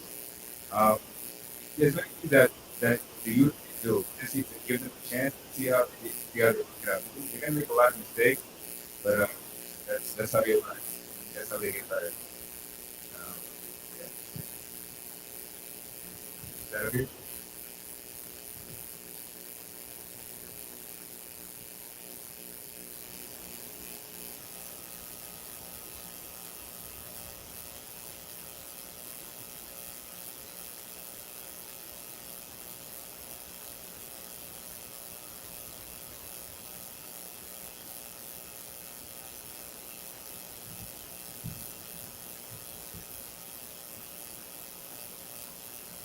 But I feel like it should be like every class. So even if you need like, you know, the young people, I feel like y'all should be following like the uncles, the way they're fixing the microphone. You guys are right. I'm not gonna lie because once they get old, they turn grandpas and but still, we can't be having uncles doing fundraisers anymore. Very soon, you guys gonna have to. Oh, we need money for this. We need this. We need who's putting money down. We need a lot of people. This, we need things like that. So I feel like we should have the youth following the grown ups here, like especially in Masjid movie. Like you see how these uncles are entering. I see them entering the office, turning on the TV.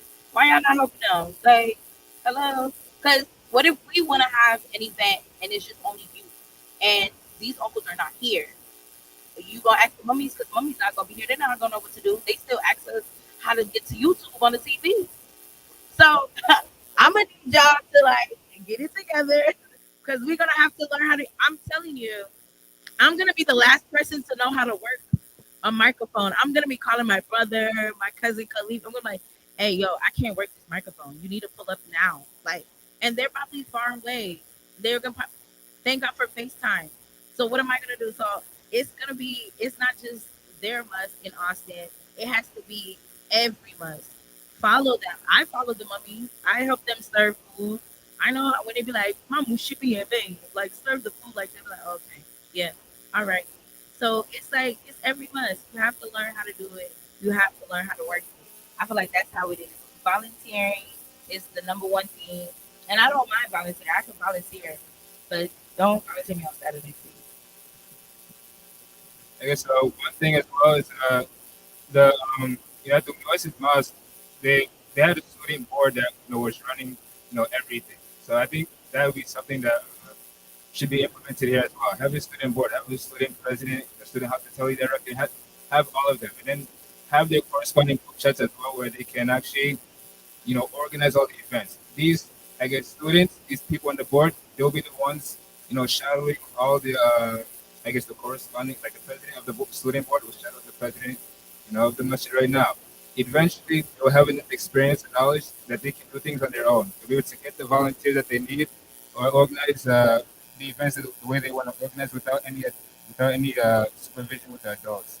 I think that's the point we should get to, and then even beyond that, these students will also know how to essentially pass the baton to the next generation of students. Which is what happens in our budget. After they serve their year term, they go on who else can become on the executive committee. The executive committee.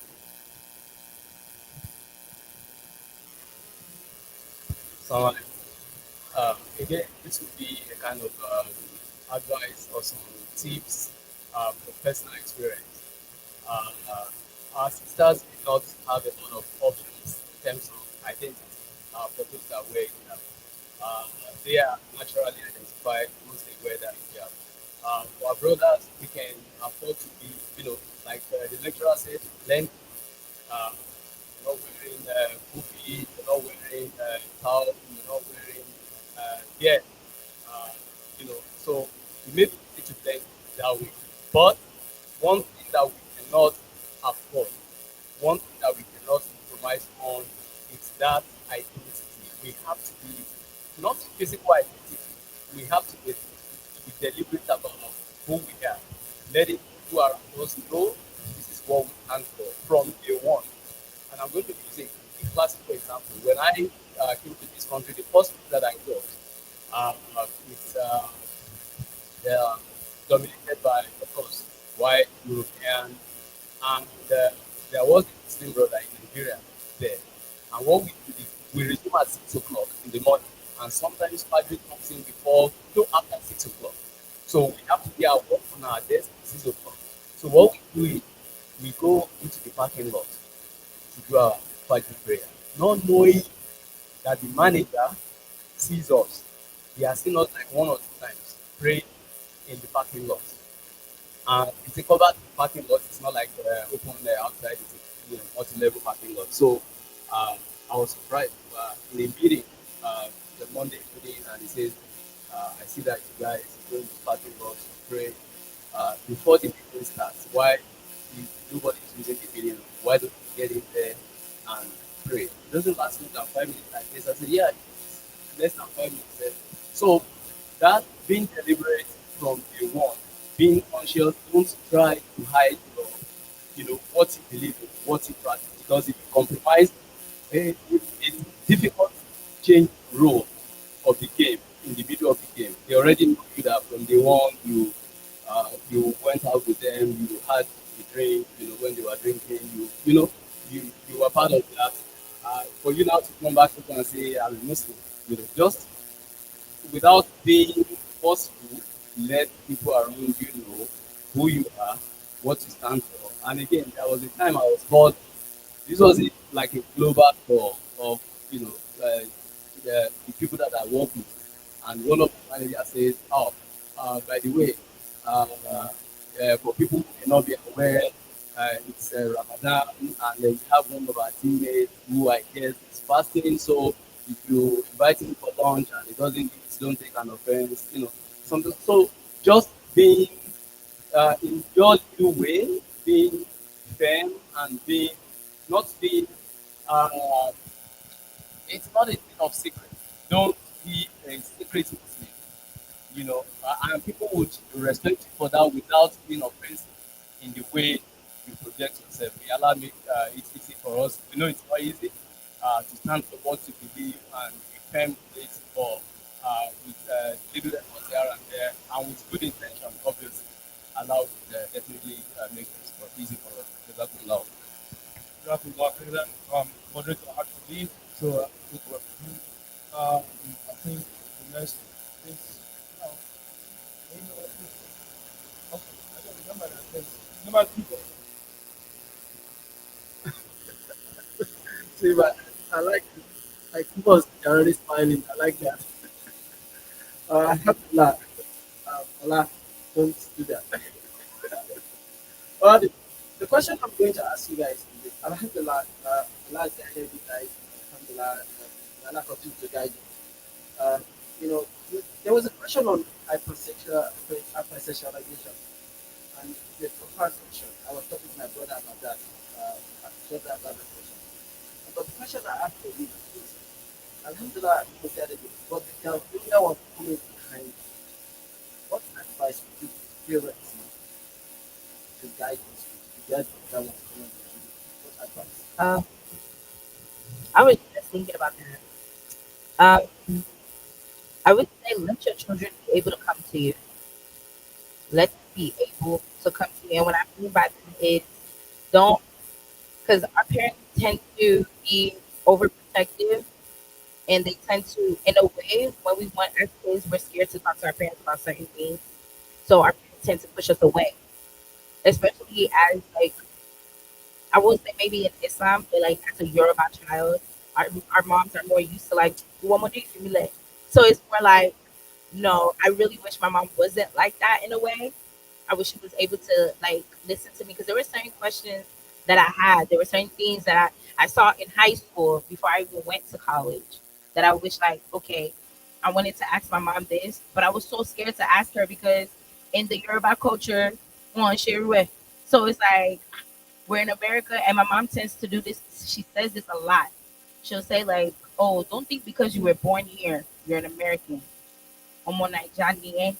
So Islam or not, she still put it in my head. So it's like I'm still scared to this day to ask her about certain questions, but let your children be able to come to you. Let them ask you certain things. Don't get offended. Don't let it be like, oh, what are you learning? Did I tell you to go over there to learn that? What do you these are not certain things they're actually learning. These are things that they're seeing. These are things that their roommate are doing next to them and they don't have a choice but to go through this thing. And it's so hard because sometimes your children go off to college, they're all alone. They're all alone. You don't know what they're going through 24/7. They may be bullied. Somebody has probably done something to them that you don't even know, and they come back home acting like all is good, but mentally they're messed up. Now they're seeing the world in a different view.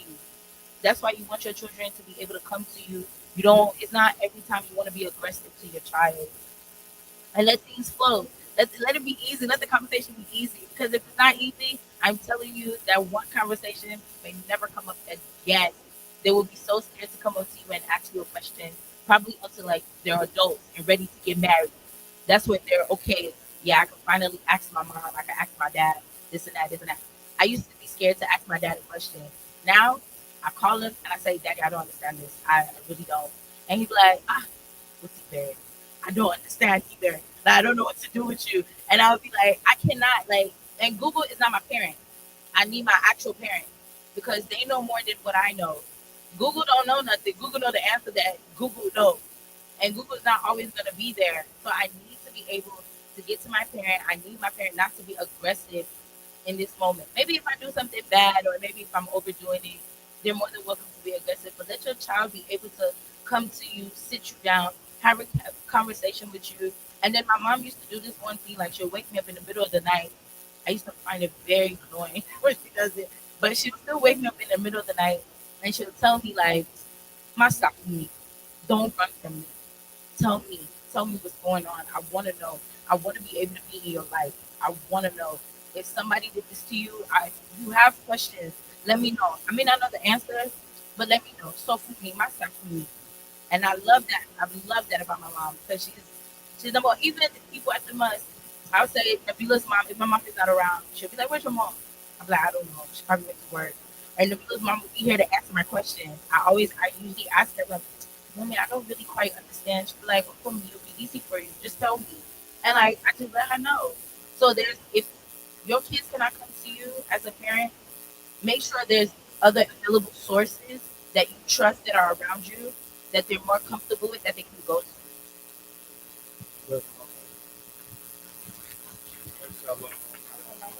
Go ahead, brother. Make it short. Have to get through other questions. Go ahead. Yeah, when you say it, get specifically to the parent, that you already knew the situation in the world that we live in. You already know that title that just passed. You already know about the hypersexualized world that we live in. And so you should talk to you should approach your children actually. Approach them that hey, this is how the world is right now. This is incorrect. This is what our religion teaches us. And so talk to them from very young age. And just keep on talking to them. Keep on indoctrinating them that hey, this is what our religion is about. This is what it teaches, and even that in itself is going to allow them to communicate with you. Hey, mom, hey, dad, I saw this at school today. Is this okay? Is this bad? Is this good? And that I think that's a good first step. So one, you can make to make an environment for them to come to you. You have to be the first one to make the environment first. Yes, I agree with everything they've said. But in addition to like one and being a space where can come to you, I think parents should also initiate the conversations and not act like these things don't exist. especially when your kids get to the age where like 12, 13, they know what's going on. So when this is the age where they're liking people, just in a friendly, casual way, ask them about their crushes or who they like, and start knowing them, and not find out later that your kid is bisexual or wanting to be gay. So like have those discussions with them in a fun, casual manner in the times when they can talk to you. Even for example, things like masturbation. Have discussions on what's their Islamic viewpoint on this. What fatwas do they think they agree with, or it's things they know and it's things they discuss with their friends. So let them be able to discuss it with you. In Nigeria, in immigrant, let me say one thing. In in immigrant countries, you can afford to like sidestep these issues. Like in Nigeria, you're not gonna find gay men there. I mean, oh, there is now. Okay, okay, okay. Things are changing, but typically you won't not to the level it is that is in this country. So one thing I'll say is you can't afford to just yeah. But right now they're open in this country, so you can't just afford to just put a blanket over the issue and just hope it goes away. That's not how religion works. You have to see the truth as the truth, and then you have to deal with it, as it comes. So And so I think we have one question from the sister side. Um, this is very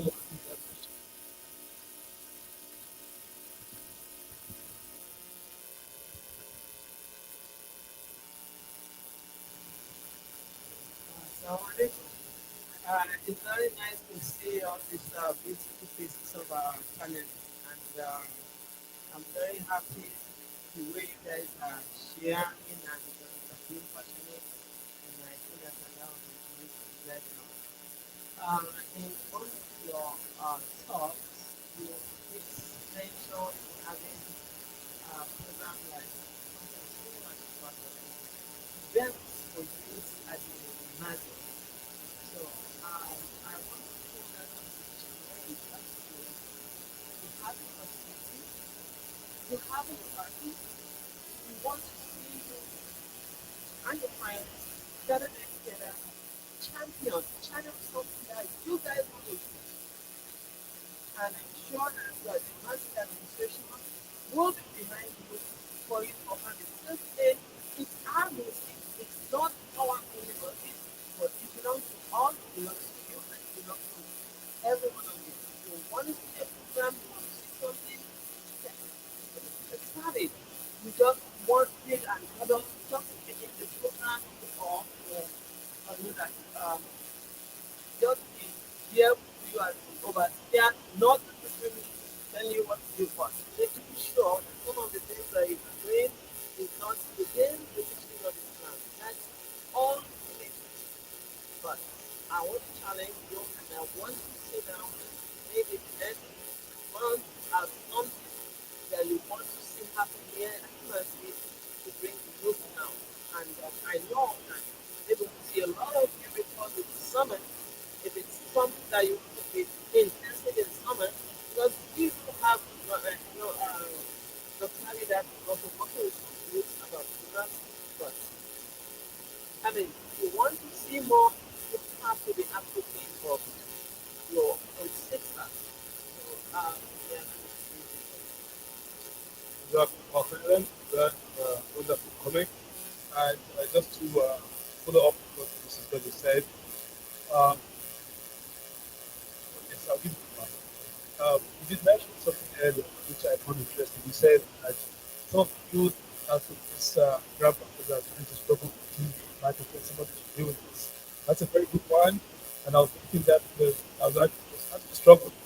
I can see this might not be working before, and now that what one grandfather would be like, hey, fix it.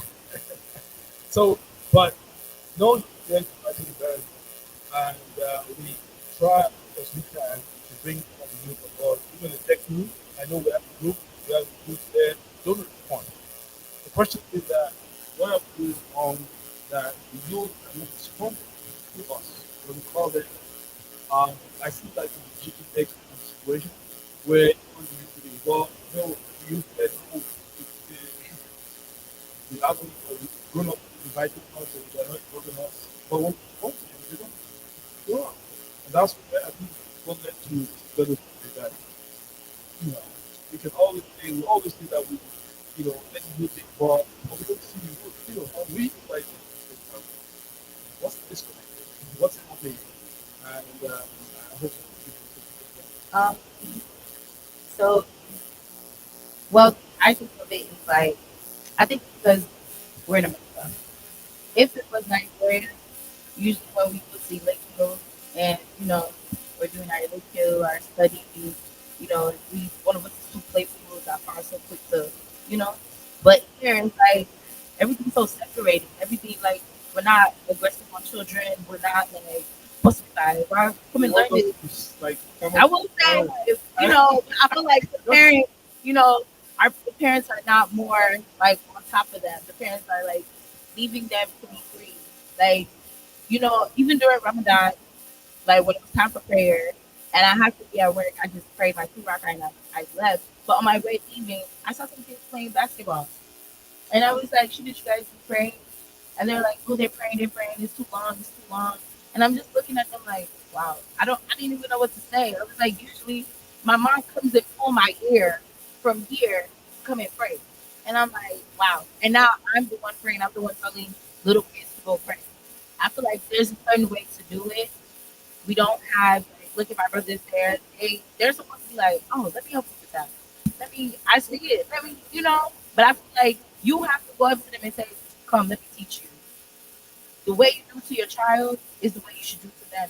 Because the community here, like everybody said, everybody is raised by this community. so I think there's some youth also going to chime in on this. So let's see what the disconnect is because I don't think I can slap it to you right here because. But exactly. I don't want to go to the gym. So for me, I think that it's honestly the youth's fault because, like, for example, all of us sitting here, what we all have, like, we're old enough to have a mind to think from. Like, we know that we should be helping, like, this is my dad, right? We know that we should be helping, like, our dad set up a system. We know that we should be helping our plan. And it's up to us to respond. Like, my dad is not forced to respond if somebody asks me to come to the message. Like, even if it's last week, like, that's not going to make me want to come. That's actually make me want to go back. But we should pick it up for ourselves. Like, we spell us to champion that needs and also to come to the message. Because we have time to go to other messages. We have time to go to our party, our from graduation party. We could also use time to come to the masjid. Like, it's nobody's fault except for, you shouldn't eat the chicken as with my dad said. We can't blame anybody except for ourselves. So that's So how many volunteers done? And is uh, sorry. So you know what? Put on the spot. Anyway, so yeah, she said I think she's holding great, which is I think the first step. Um, but I think we hope that we'll create that disconnect there. We'll move away from now because you have point. You want to answer that? Um, I think it's good to please look at my mouth. Let me, yeah, why you can answer that. I just wanted to advocate for those who are younger than us because, yes, it just with what I just said, thank you for, keeping us in mind. That was very nice. Because we do need to be more to champion it and maintain that. Inshallah, will make it easy for us to do that and have the space to do that with the lesson. But I want to talk for a little bit for the ones who come even that maybe after us. I have family sisters here, and I know her and her friends have been also coming to much with our parents, helping out because that's what we used to do. And now that we're older, like we're not really around anymore, but they're kind of stepping up, like those who have the generation directly, they're not generation, like the years of there, they're stepping up to help women now. But something that they've been like noticed was that a lot of the time we don't see a lot of our brothers and uncles, like she was saying, like they need to help the uncle set up the things and that kind of thing. Like a lot of the time it's like the girls are doing everything. And alhamdulillah, I'm very proud of them. I'm very proud of the sisters and all the mothers who come and they donate and advocate their time. But I think there's a bit of a disconnect with what the brothers can do for the restaurant. I'm not saying they should be the kids are serving kids, but I mean, anything that that they're comfortable with doing, actually, we would love to reach out to them and have them come because if you see this, that this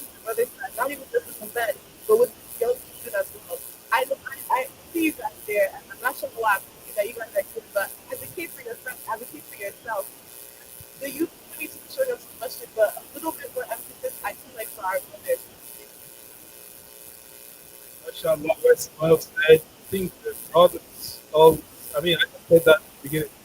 Um, and I just, then we, inshallah, inshallah, yeah. Assalamu alaikum warahmatullahi wabarakatuh. You know what? Thank you, organizers, for getting the youth involved. I think this is a very good step to bring our youth back. Thank you so much. And thank you to all the youth that are present here today. I really appreciate you. I want you all to come. Now, talking about how you get involved in the masjid, I have to give it to Masjid-ul. Masjid-ul is very grand. They are really trying because you have youth steering committee. I think because in some other man, let me finish. You have other things. How you allow yourselves instead of moving little group of people here, that little group of people there, X, Y, and Z.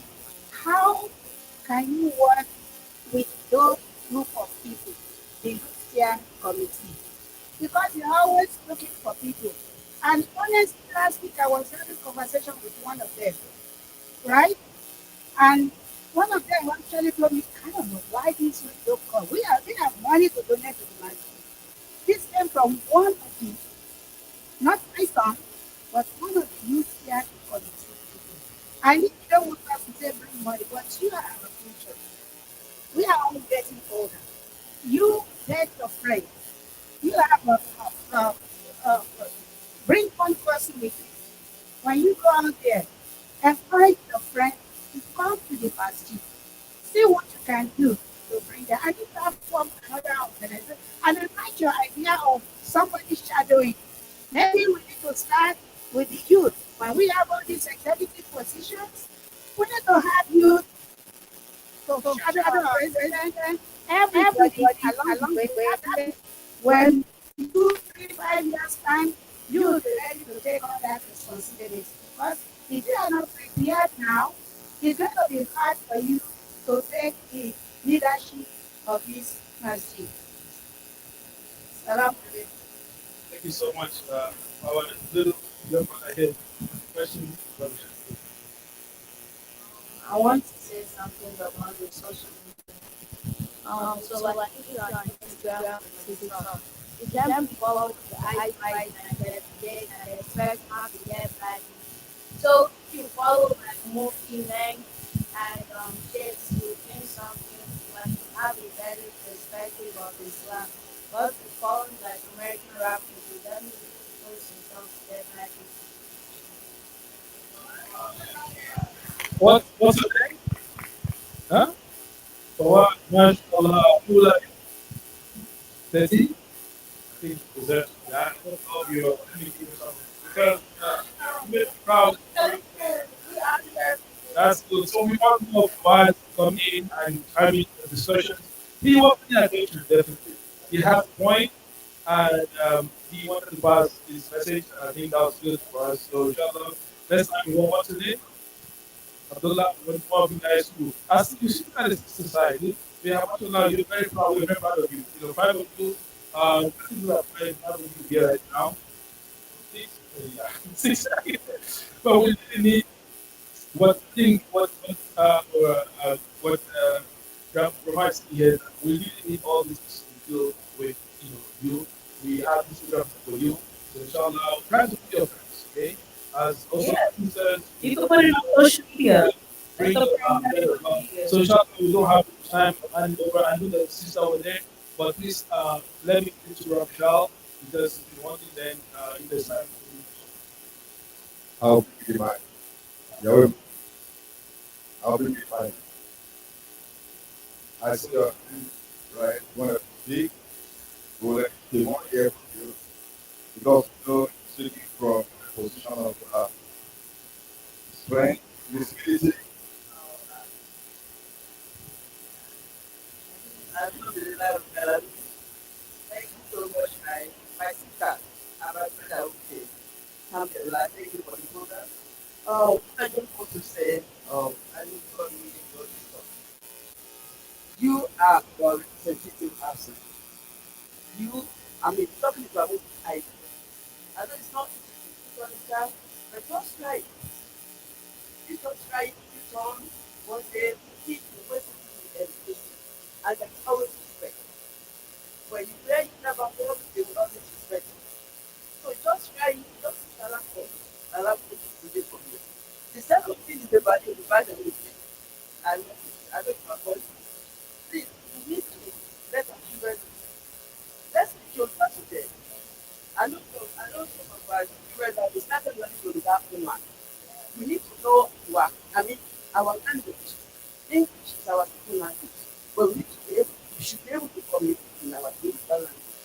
I don't know if this is you. Because you know what I mean, right? That we talk about Kali, we always talk, allow people to add Sally and things like that. So, what I should have to do, please, just let me get that our future. Islam is something. They talk about participation of most of the money people. Just money, it's very say, so you said that's how we are.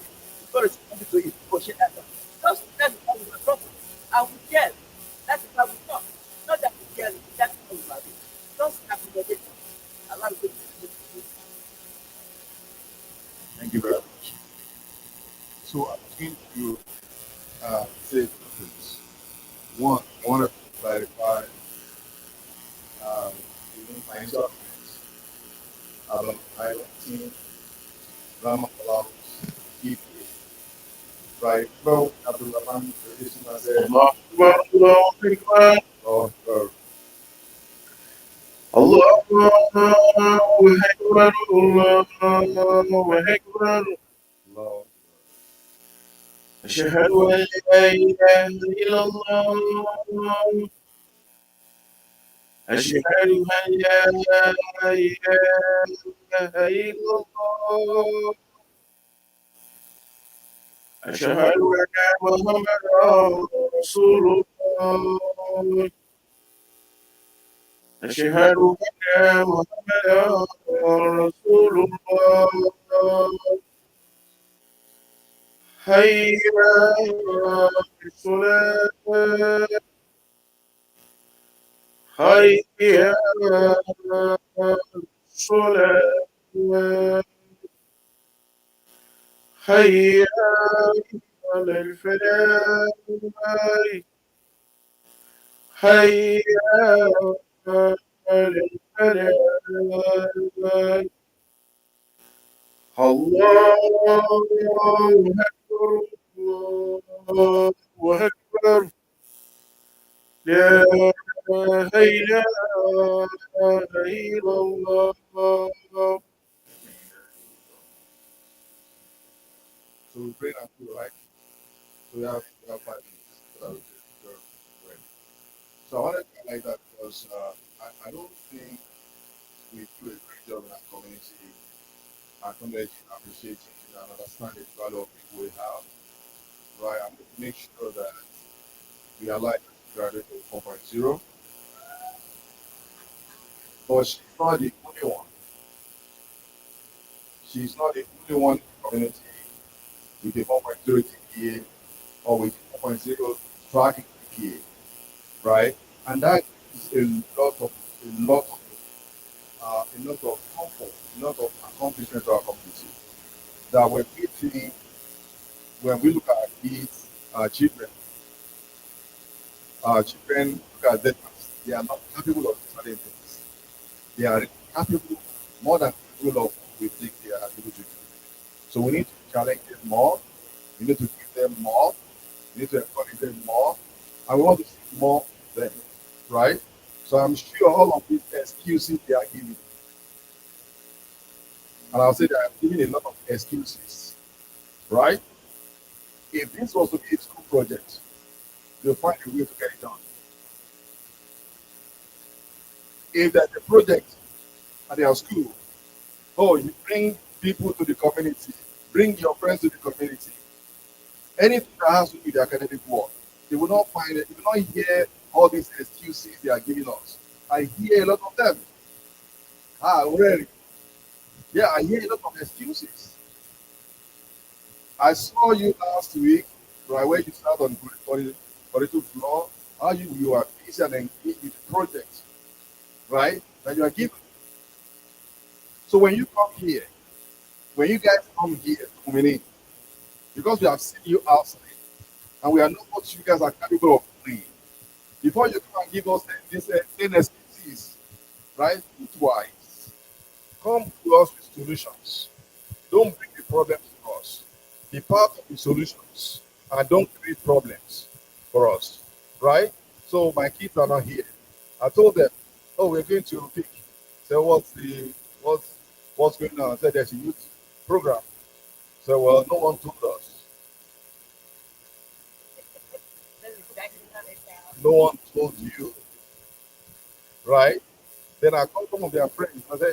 He said they didn't know there's a program going on for youth, right? So we can share the youth. When we do things from strictly within open forum, right, we're talking to ourselves here, right? When we put things to where they should be, we need to find out where are they getting their information from, and then give them their information. And if all of you are going to be on the panel today, how come your friends don't know that this program is taking place, right? So if you are speaking, you are participating in sports or debates, right? You find a way to get your friends there. So you have to see that this is your show, this is your program. I see these are the things.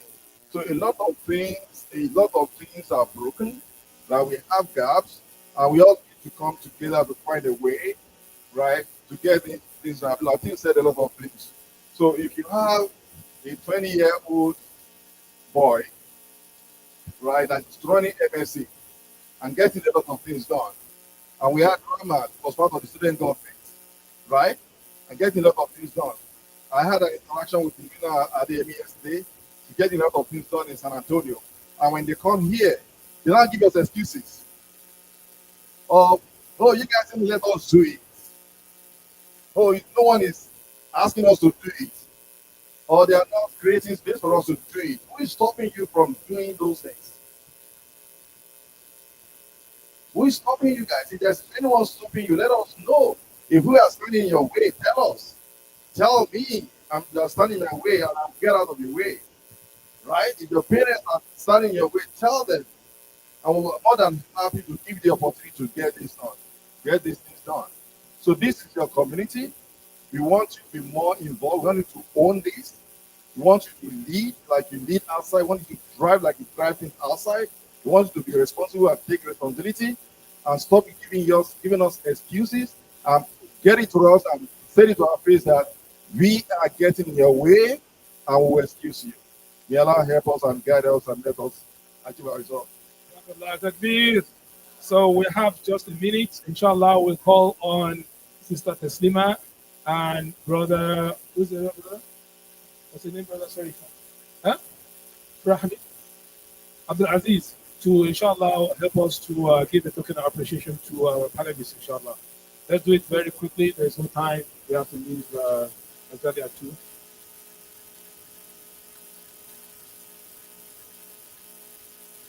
If you want to be a panelist, let us know. We're always looking for new faces, new people. Inshallah, at least twice in a month, the family halakha or Fiqh Session, there's going to be panel discussion. Reach out to us. We will bring you definitely here on the panel as well. Yeah, Sister Suruna, please, if you want to just make dua for the kids. Sister Suruna, right? Yes, please. Go ahead. So you can go ahead and present inshallah.